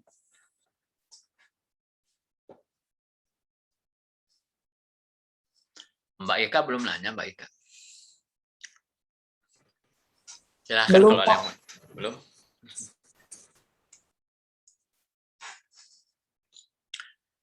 Pak Budi mungkin mau lanjut lagi atau Pak Amril mungkin mau memperdalam lagi pertanyaannya.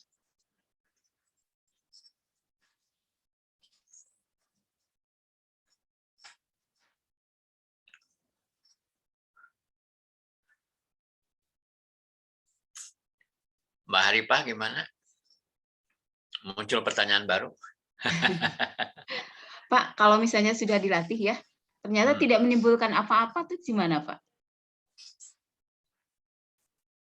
Setelah dievaluasi tidak menimbulkan perubahan apapun, terus gimana Pak? Pesantren kan, Bu.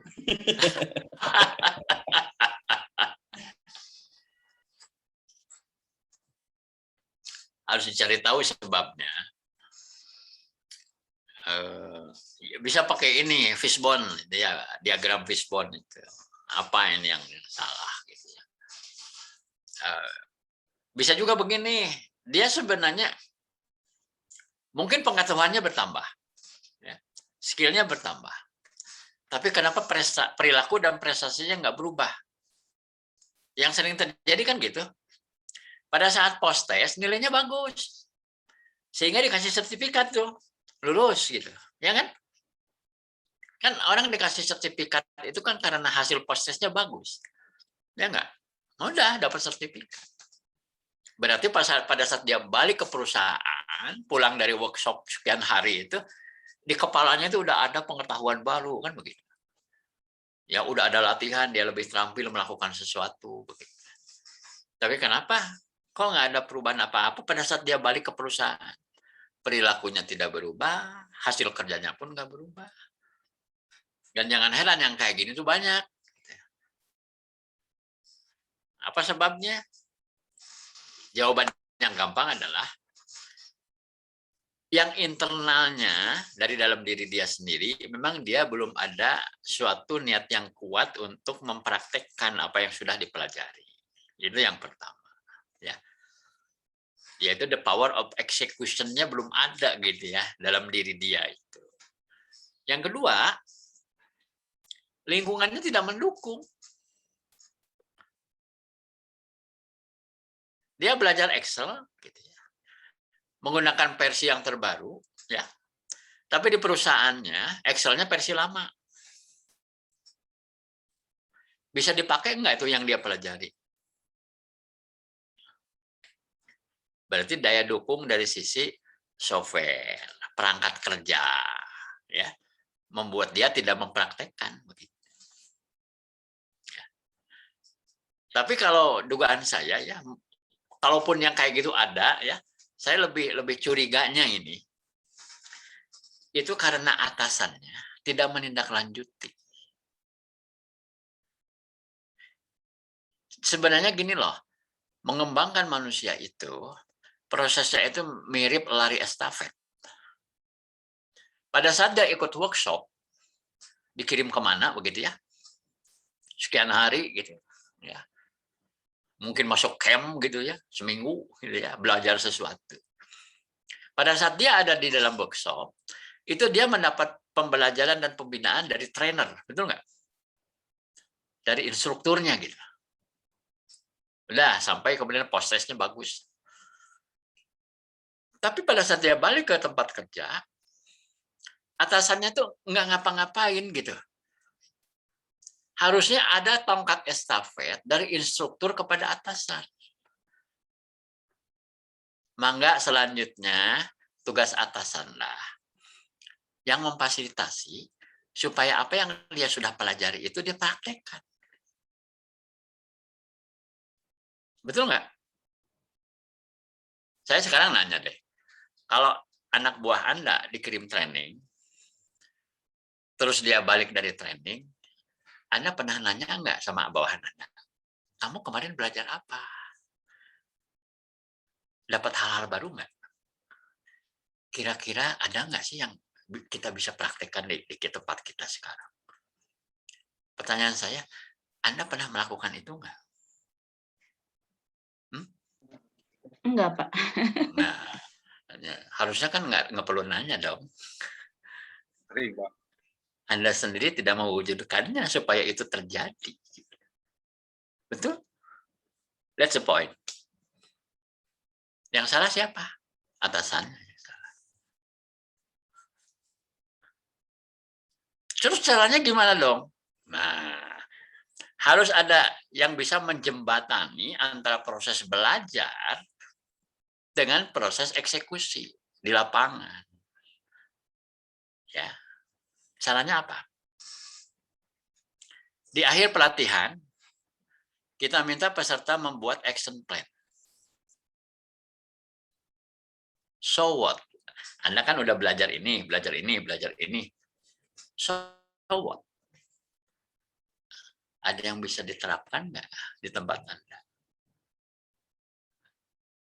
Bikinlah program rencana perubahan. Ya. Alat bantunya adalah, nanti ada formulirnya di belakang. Di ujung pelatihan itu dia membuat laporan. Saya sudah training ini, speknya kayak gini, saya memperoleh pengetahuan baru atau insight baru ini, hal-hal yang bisa diterapkan di tempat kerja saya adalah ini. Gitu. Ya, itu kemudian dilaporkan ke atasan dan ada diskusi dengan atasannya, kemudian atasan mendukung supaya action plan dia itu bisa dieksekusi dan ada hasil tentunya. Gitu. Gimana, setuju nggak? Harusnya gitu kan? Ya enggak? Jadi di sini itu sistem pembelajaran dan penerapan hasil belajar itu harus ada. Kedua, harus ada tongkat estafet dari instruktur kepada atasan. Gitu. Kalau tidak ada tongkat estafet yang berpindah kemudian di follow up, maka pelatihan itu hanya sekedar pelatihan. Sebuah event yang ternyata tidak menghasilkan perubahan apa-apa. Gitu. Ya. Saya kalau ngirim anak buah saya, misalnya saya punya psikolog 2 orang, saya kirim dia ikut beberapa metode dan teknik mengenai assessment misalnya, mengenai training misalnya. Ya. Kirim keluar ya, sekian hari. Ya kalau pulang kadang-kadang kami punya SOP, dia harus bikin laporan dan bikin action plan dan kemudian diskusi sama saya. Dan saya memfasilitasi minimal ada perubahan deh. Misalnya nih kalau bicara tentang asesmen, pemeriksaan psikologi misalnya. Yang udah jalan sekarang ada yang perlu diperbaiki enggak? Nah, itu pertanyaan saya. Misalnya format laporan ya. Atau mungkin ada alat tes yang mesti diganti. Ya. Kalau kita melakukannya seperti itu, mestinya ada dong perubahan. Dan training itu nggak akan sia-sia kalau menurut saya.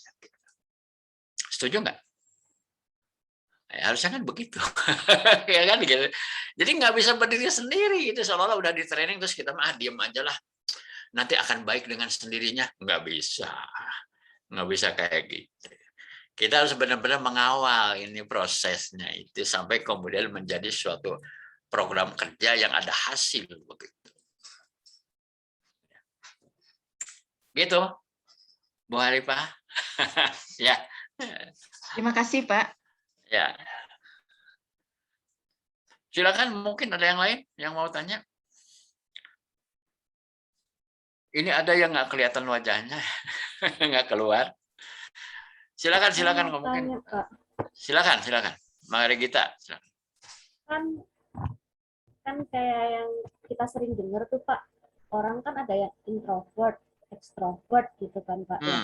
Nah itu eksekusi maupun evaluasi mereka kan berbeda gitu ya Pak. Nah itu terus kita gimana Pak? Maksud saya kayak misalnya dia sudah kita kirim untuk training gitu. Terus waktu kembalinya itu menurut mereka itu sudah sesuai gitu. Tapi ternyata di kita itu belum gitu.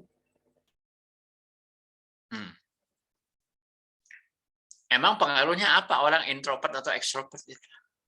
Kalau orang introvert memang problem atau gimana? Menurut saya nggak ada masalah. Cuman cenderung mungkin orangnya lebih diam aja gitu, introvert. Betul nggak? Iya. Introvert itu bukan sesuatu yang sifatnya patologis atau kelainan, tidak. Wajar itu orang introvert, orang extrovert. Ya, ada orang yang senang ngomong ya, memperoleh kesenangan dengan ketemu banyak orang, itu disebut orang extrovert. Kalau orang introvert kebalikannya, dia lebih menarik diri ya dari satu komunitas gitu. Tapi itu normal, gitu. Nggak ada masalah. Lagi pula kan tergantung pekerjaannya, ya kan? Tergantung pekerjaannya. Kalau tuntutan pekerjaannya misalnya orang akunting ya, Orang akunting ekstrovert malah justru masalah. Suruh ngurusin pembukuan tapi orangnya seneng hahaha gitu ya, heboh gitu ya. Jadi dia bukannya ngerjain pekerjaan akunting di depan komputer, dia justru melanglang buana di perusahaan itu, masuk antar departemen gitu ya, kongko gitu ya. Yang salah siapa? Ya kita gitu. Kenapa orang ekstrovert disuruh pekerjaan administratif gitu ya. Harusnya pekerjaan-pekerjaan yang banyak ketemu orang kan gitu ya. Jadi sebenarnya kan siapapun tuh bisa bekerja dengan baik. Yang penting kita naruhnya itu di mana gitu. Pekerjaannya sesuai dengan profil dia atau tidak gitu. Ya. Berarti Termasuk kan soal penempatannya ya Pak ya. penempatan yang paling penting. Ya. Sering itu kita itu menjadikan karyawan itu sendiri sebagai kambing hitam. Sebenarnya sering keliru. Kambing hitamnya kita juga kok.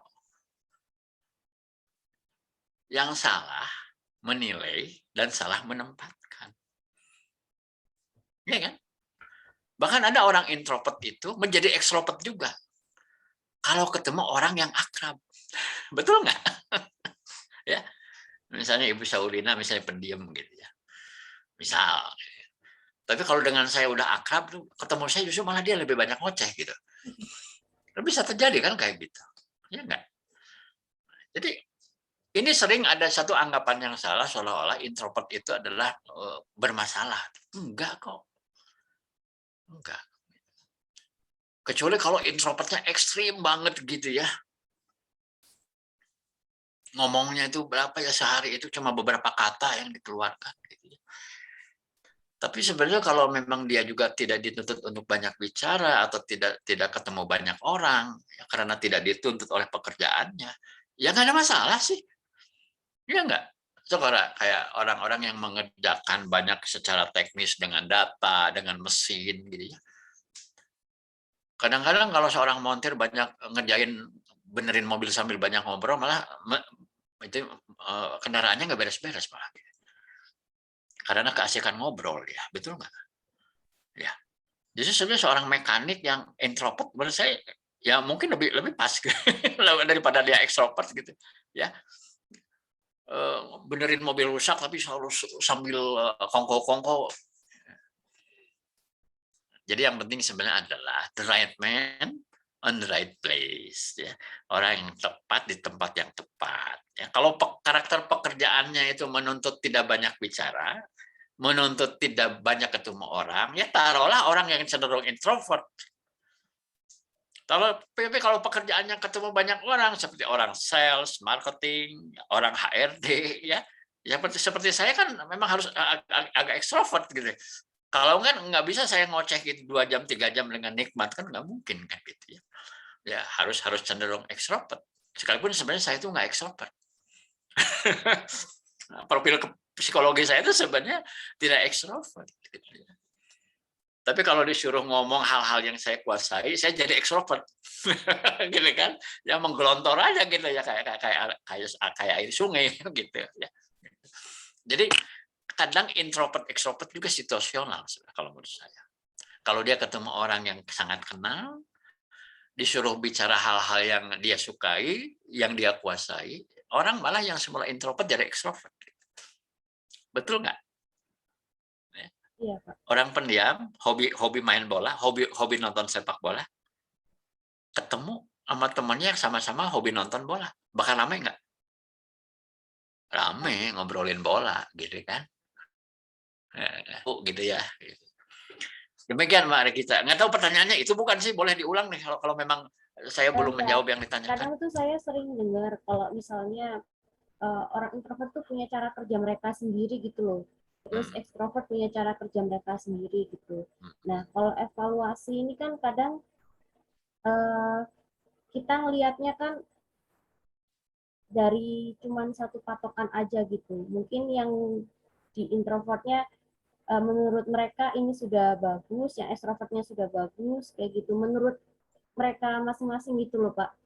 Jadi yang saya tanyakan itu apakah kita perlu membagi dua gitu untuk mengevaluasi dari jenis karakter mereka untuk keberhasilan mereka secara pribadi di training itu, atau didapuk sama rata gitu Pak. Terus tadi Bapak jelaskan bahwa itu kan tergantung penempatannya itu Pak ya. Itu saya nyambungnya ke situ.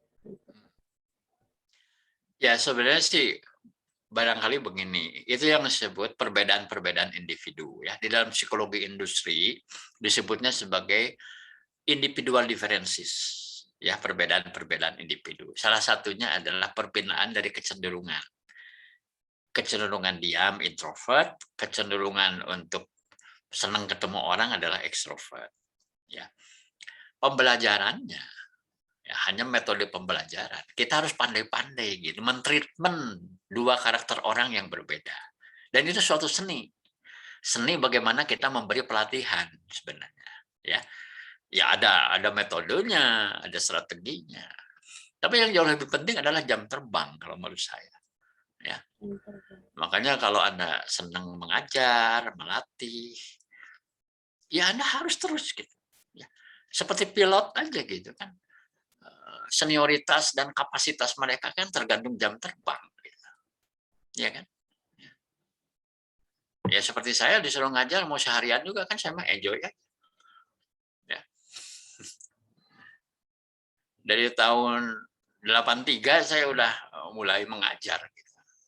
Udah lahir belum 83? Belum Pak. Ya, 83 saya sudah mengajar. Ya, sampai sekarang ya, masih mengajar. Jadi ya mungkin jam terbang saya cukup membantu saya untuk bisa dengan mudah menghandle suatu situasi kelas yang bagaimana gitu. Ya. Tapi memang terus improve terus. Nah, kalau mengenai evaluasi training itu sebenarnya tergantung sasaran belajar. Tergantung sasaran belajar. Tidak terlalu berhubungan dengan introvert extrovert. Yang penting sasaran belajarnya tercapai enggak, ya. Makanya ada pretest post-test. Ya kan? Dan pretest post-test itu tidak selalu dalam bentuk ujian tertulis. Kalau ujian tertulis kan hanya mengukur kognitif. Tapi kalau Anda mengajarkan suatu praktek atau skill tertentu, yang harus dilakukan apa? Minimal simulasi. Betul nggak? Praktek. Orang suruh berlatih berenang, orang berlatih bola basket, orang berlatih sepak bola. Itu kan motorik semua itu. Maka alat ukurnya adalah alat ukur secara psikomotorik gitu ya, disuruh mempraktekkan. Sebelum dilatih dia praktekkan, sesudah berlatih dipraktekkan lagi. Pre dan prosesnya itu bentuknya seperti itu gitu. Ya kan? Tapi kalau knowledge atau kognitif ya pakai ujian tertulis lah. Mungkin multiple choice begitu. Atau isian singkat, kasih aja 10 soal begitu. Sebelum training, kemudian sesudah training gitu. Dilihat berubah tidak gitu. Before afternya kita perbandingkan begitu. Ya. Saya lebih melihat bahwa fenomena introvert extrovert itu adalah kalau kaitan pembelajaran dan pengembangan adalah bagaimana mentreatment mereka selama proses belajar. Kayak gini aja nih. Di angkatan kita sekarang ini kan ya mungkin gitu. Kalau yang belum nanya itu introvert. Tapi yang banyak nanya kayak Ibu Haripah itu mungkin extrovert gitu. Nggak disuruh aja nanya gitu kan. Ya kan? Tinggal saya tuh kan tantangannya bagaimana? Yang belum nanya siapa ya? Kan itu sebenarnya ikhtiar saya ya. Orang pendiam itu juga mau bersuara kan? Betul nggak? Betul, Pak. Kalau di kelas kan saya tunjuk orangnya, kamu gitu ya. Kan langsung itu tetap muka, kamu punya pertanyaan nggak kan gitu. Kalau sekarang kan juga saya juga lihat itu karena ada yang nggak tampil kameranya kan begitu. Ya, ya makanya saya pembelajaran secara virtual ini pun memang ada beberapa kelemahan gitu ya. Yang kalau kita tatap muka sih mungkin kelemahan itu dengan mudah bisa diatasi gitu. Ya, tapi kalau secara begini kan ya banyak keterbatasan lah gitu ya. Demikian ya Mbak Regita ya. Iya Pak, terima kasih banyak Pak sharing Ya. infonya. Oke, ada pertanyaan lain silakan.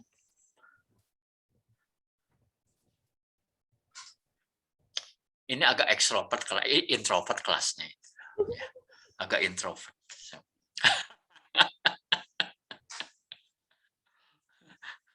Kalau Mbak Regita lumayan ekstrovert gitu ya, masih mau nanya gitu ya.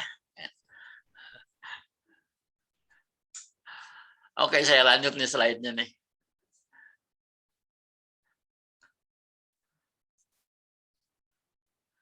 Jadi itu evaluasinya ya sederhana aja, kayak gitu aja kok, pakai modelnya Patrick gitu ya. Tapi ini bukan Patrick temannya SpongeBob ini ya.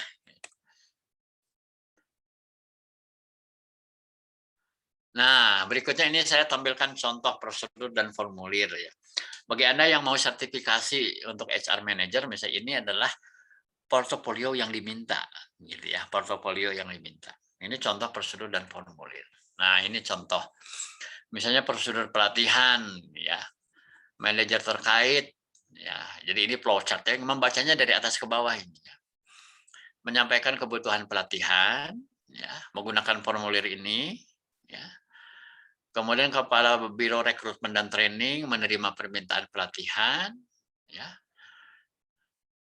Bisa juga di sini mempertimbangkan dan merekomendasikan pelatihan apa, gitu ya.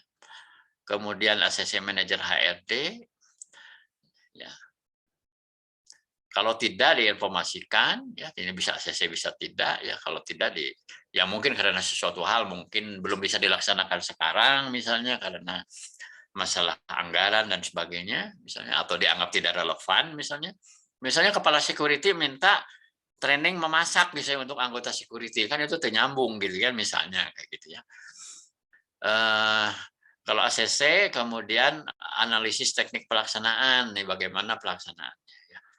Apakah di sini training intern? Yes, jalan terus. Kalau enggak berarti training extern gitu ya. Kemudian teknis operasionalnya bagaimana ya, berlanjut ke slide berikut ya. Pelaksanaan dikelola departemen terkait kah misalnya ya, atau dikelola oleh HR ya. Ini tergantung nanti bidangnya apa gitu ya. Kemudian staf rekrutmen training membuat laporan pelaksanaan ya. Peserta mengisi form absen, evaluasi pelatihan yang tadi itu ya. Kemudian berikutnya staf rekrutmennya mengarsip absensi dan evaluasi pelatihan. Peserta training menyerahkan kopi absensi dan evaluasi pelatihan ke HRD. Ya. Kemudian input kartu pelatihan. Ya. Ini ada formulir-formulirnya ini. Ya, yang dipakai formulir apa saja. Tipikal kayak ginilah di tempat Anda misalnya kalau mau perlu modifikasi lagi ya silakan aja sesuai kebutuhan. Gitu ya. Nah, ini contoh kuesioner analisis kebutuhan pelatihan atau TNA. Ini satu contoh yang sederhana. Ya. Dari perspektif individu, ya jadi ini diminta karyawan mengisi, gitu. Ya. Data respondennya siapa, nama dan sebagainya. Tugas-tugas pokok dan tuntutan kemampuan dan tingkat pencapaian. Jadi di sini ada 3 kolom yang penting ini bagian utamanya. Ya. Tugas-tugas pokok Anda pada jabatan ini itu apa? Apa kemampuan yang dituntut untuk dapat melaksanakan tugas ini dengan baik dan efektif? Bagaimana tingkat pencapaian kemampuan Anda? Gitu ya. Di sini pakai skala 4 sangat menguasai, 3 menguasai, 2 cukup menguasai, 1 kurang menguasai. Misalnya ini nih, contoh misalnya mewawancarai calon karyawan agar dapat ditentukan apakah memenuhi syarat untuk mengisi suatu jabatan. Kemampuan yang dituntut adalah metode dan teknik wawancara seleksi karyawan. Dia sendiri menilai tingkat kemampuannya 3 cukup. Ya. Jadi ini nyambung dengan job desk sebenarnya ya, terutama tugas-tugas pokok. Ya. Nanti kan kalau nilainya 1 atau 2 berarti ada gap sebenarnya ya. Cukup itu kan antara ya dan tidak sebenarnya. Tapi kalau dia menjawabnya 4 ya berarti udah oke gitu. Tapi nanti kan atasannya juga memberikan suatu rekomendasi atau pendapat di sini ya.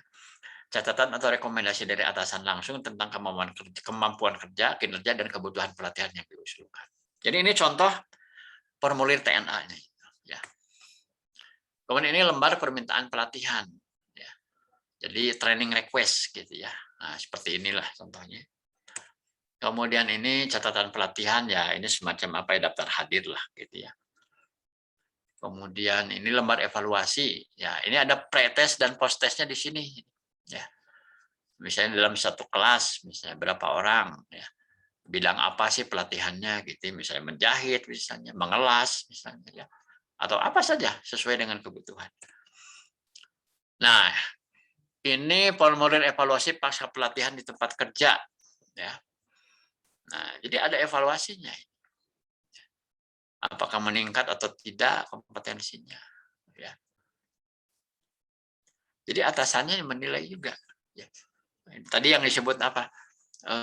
Perilaku, ya. Perilakunya berubah tidak? Gitu.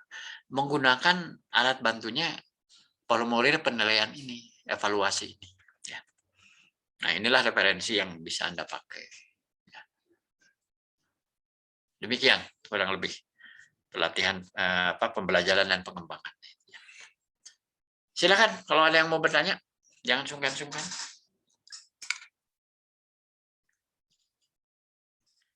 Masih ada waktu, silakan.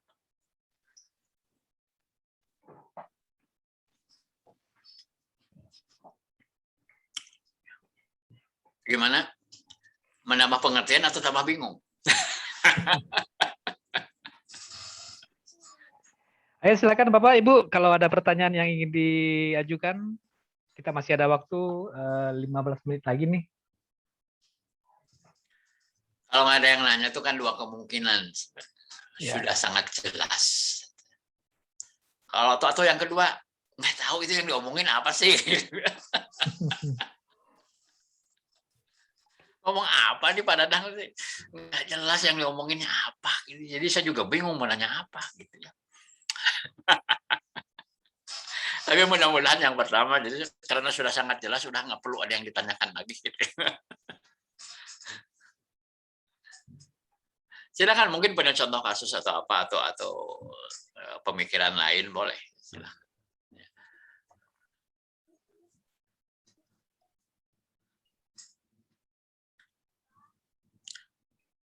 Ada satu hal yang perlu saya sampaikan soal pelatihan. Sebenarnya pelatih terbaik itu dan yang harus bertanggung jawab melatih karyawan itu adalah atasan langsung. Atasan langsung. Jadi jangan pernah berpikir bahwa format dari pembelajaran dan pengembangan itu harus mengirim orang kemana gitu buat belajar sesuatu.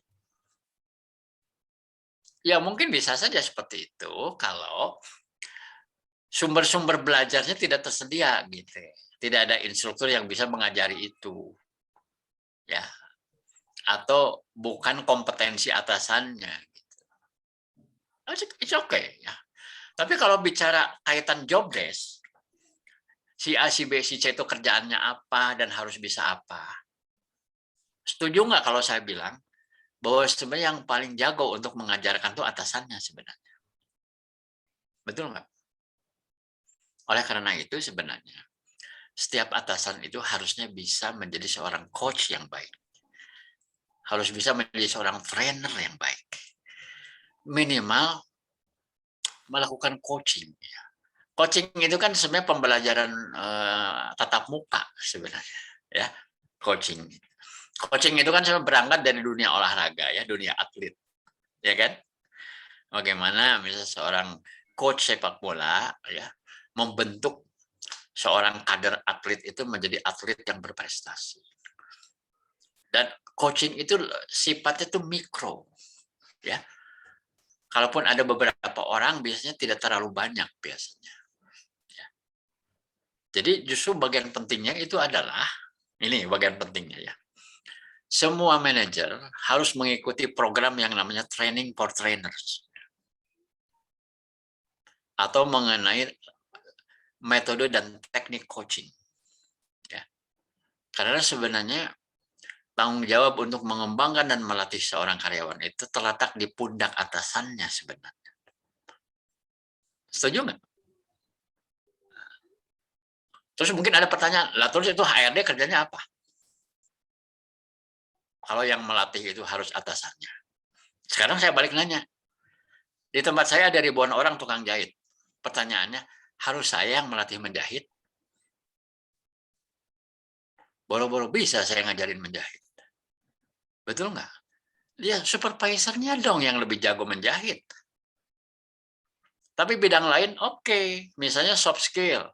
Tentang attitude, tentang motivasi, misalnya ya. Boleh gitu. Karena mungkin saya lebih bisa untuk melatih daripada atasannya. Ya kita berbagi tugas. Itu yang pertama. Kedua, HR itu lebih kepada memfasilitasi dari sisi sistem. Ya, sistem dan administrasi. Ya. Termasuk membantu misalnya untuk mengusulkan realisasi anggaran gitu misalnya, bahwa kita punya pertimbangan begini supaya pelatihan ini disetujui gitu. Jadi saya kira ini tanggung jawab semua orang ya, yang namanya melatih gitu. Terutama para atasan langsung terutama.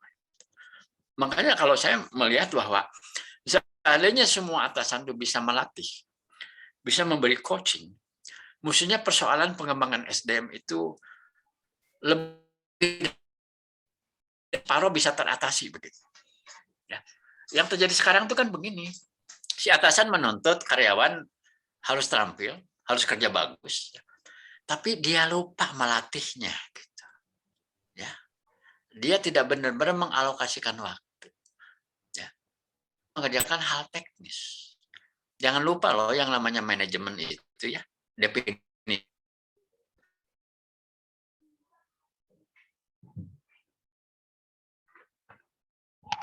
Halo Pak Dadang.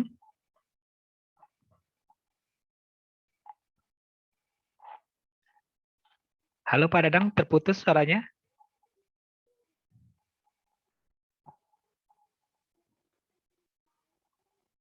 Teman-teman yang lain?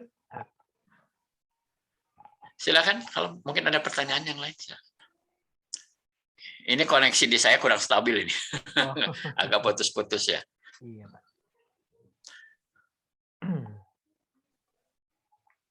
Silakan rekan-rekan kalau ada yang mau ditanyakan.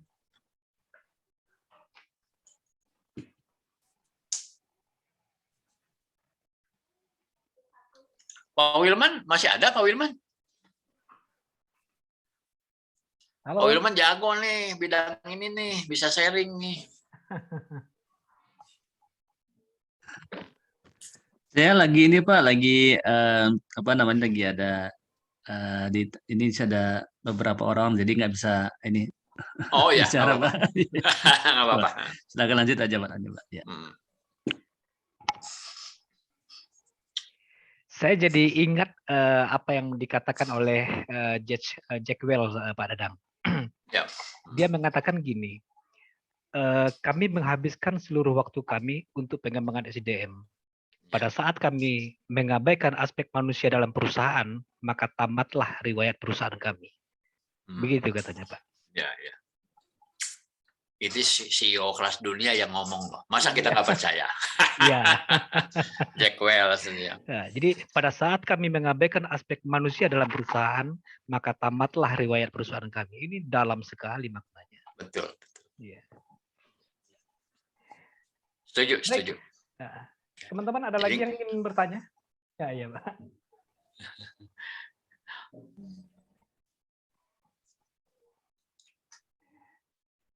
Kalau tidak ada, kita akhiri sesi untuk hari ini dan kita ketemu lagi hari Sabtu tanggal 30 dan Senin tanggal 1. Jadi masih ada 2 kali pertemuan lagi ya Pak ya, teman-teman ya. Oh hari Sabtu ya? Kita Sabtu ada ya? Iya, berarti malam minggu ya Pak ya? Malam minggu. Baik. Dasar memang orang-orang maniak belajar, malam minggu aja mesti belajar. Iya. Baik, terima kasih atas perhatiannya. Kita ketemu lagi hari Sabtu, tanggal 30. Selamat malam, selamat istirahat. Assalamualaikum warahmatullahi wabarakatuh. Waalaikumsalam warahmatullahi wabarakatuh. Selamat malam. Terima kasih. Terima kasih, selamat istirahat. Terima kasih Pak.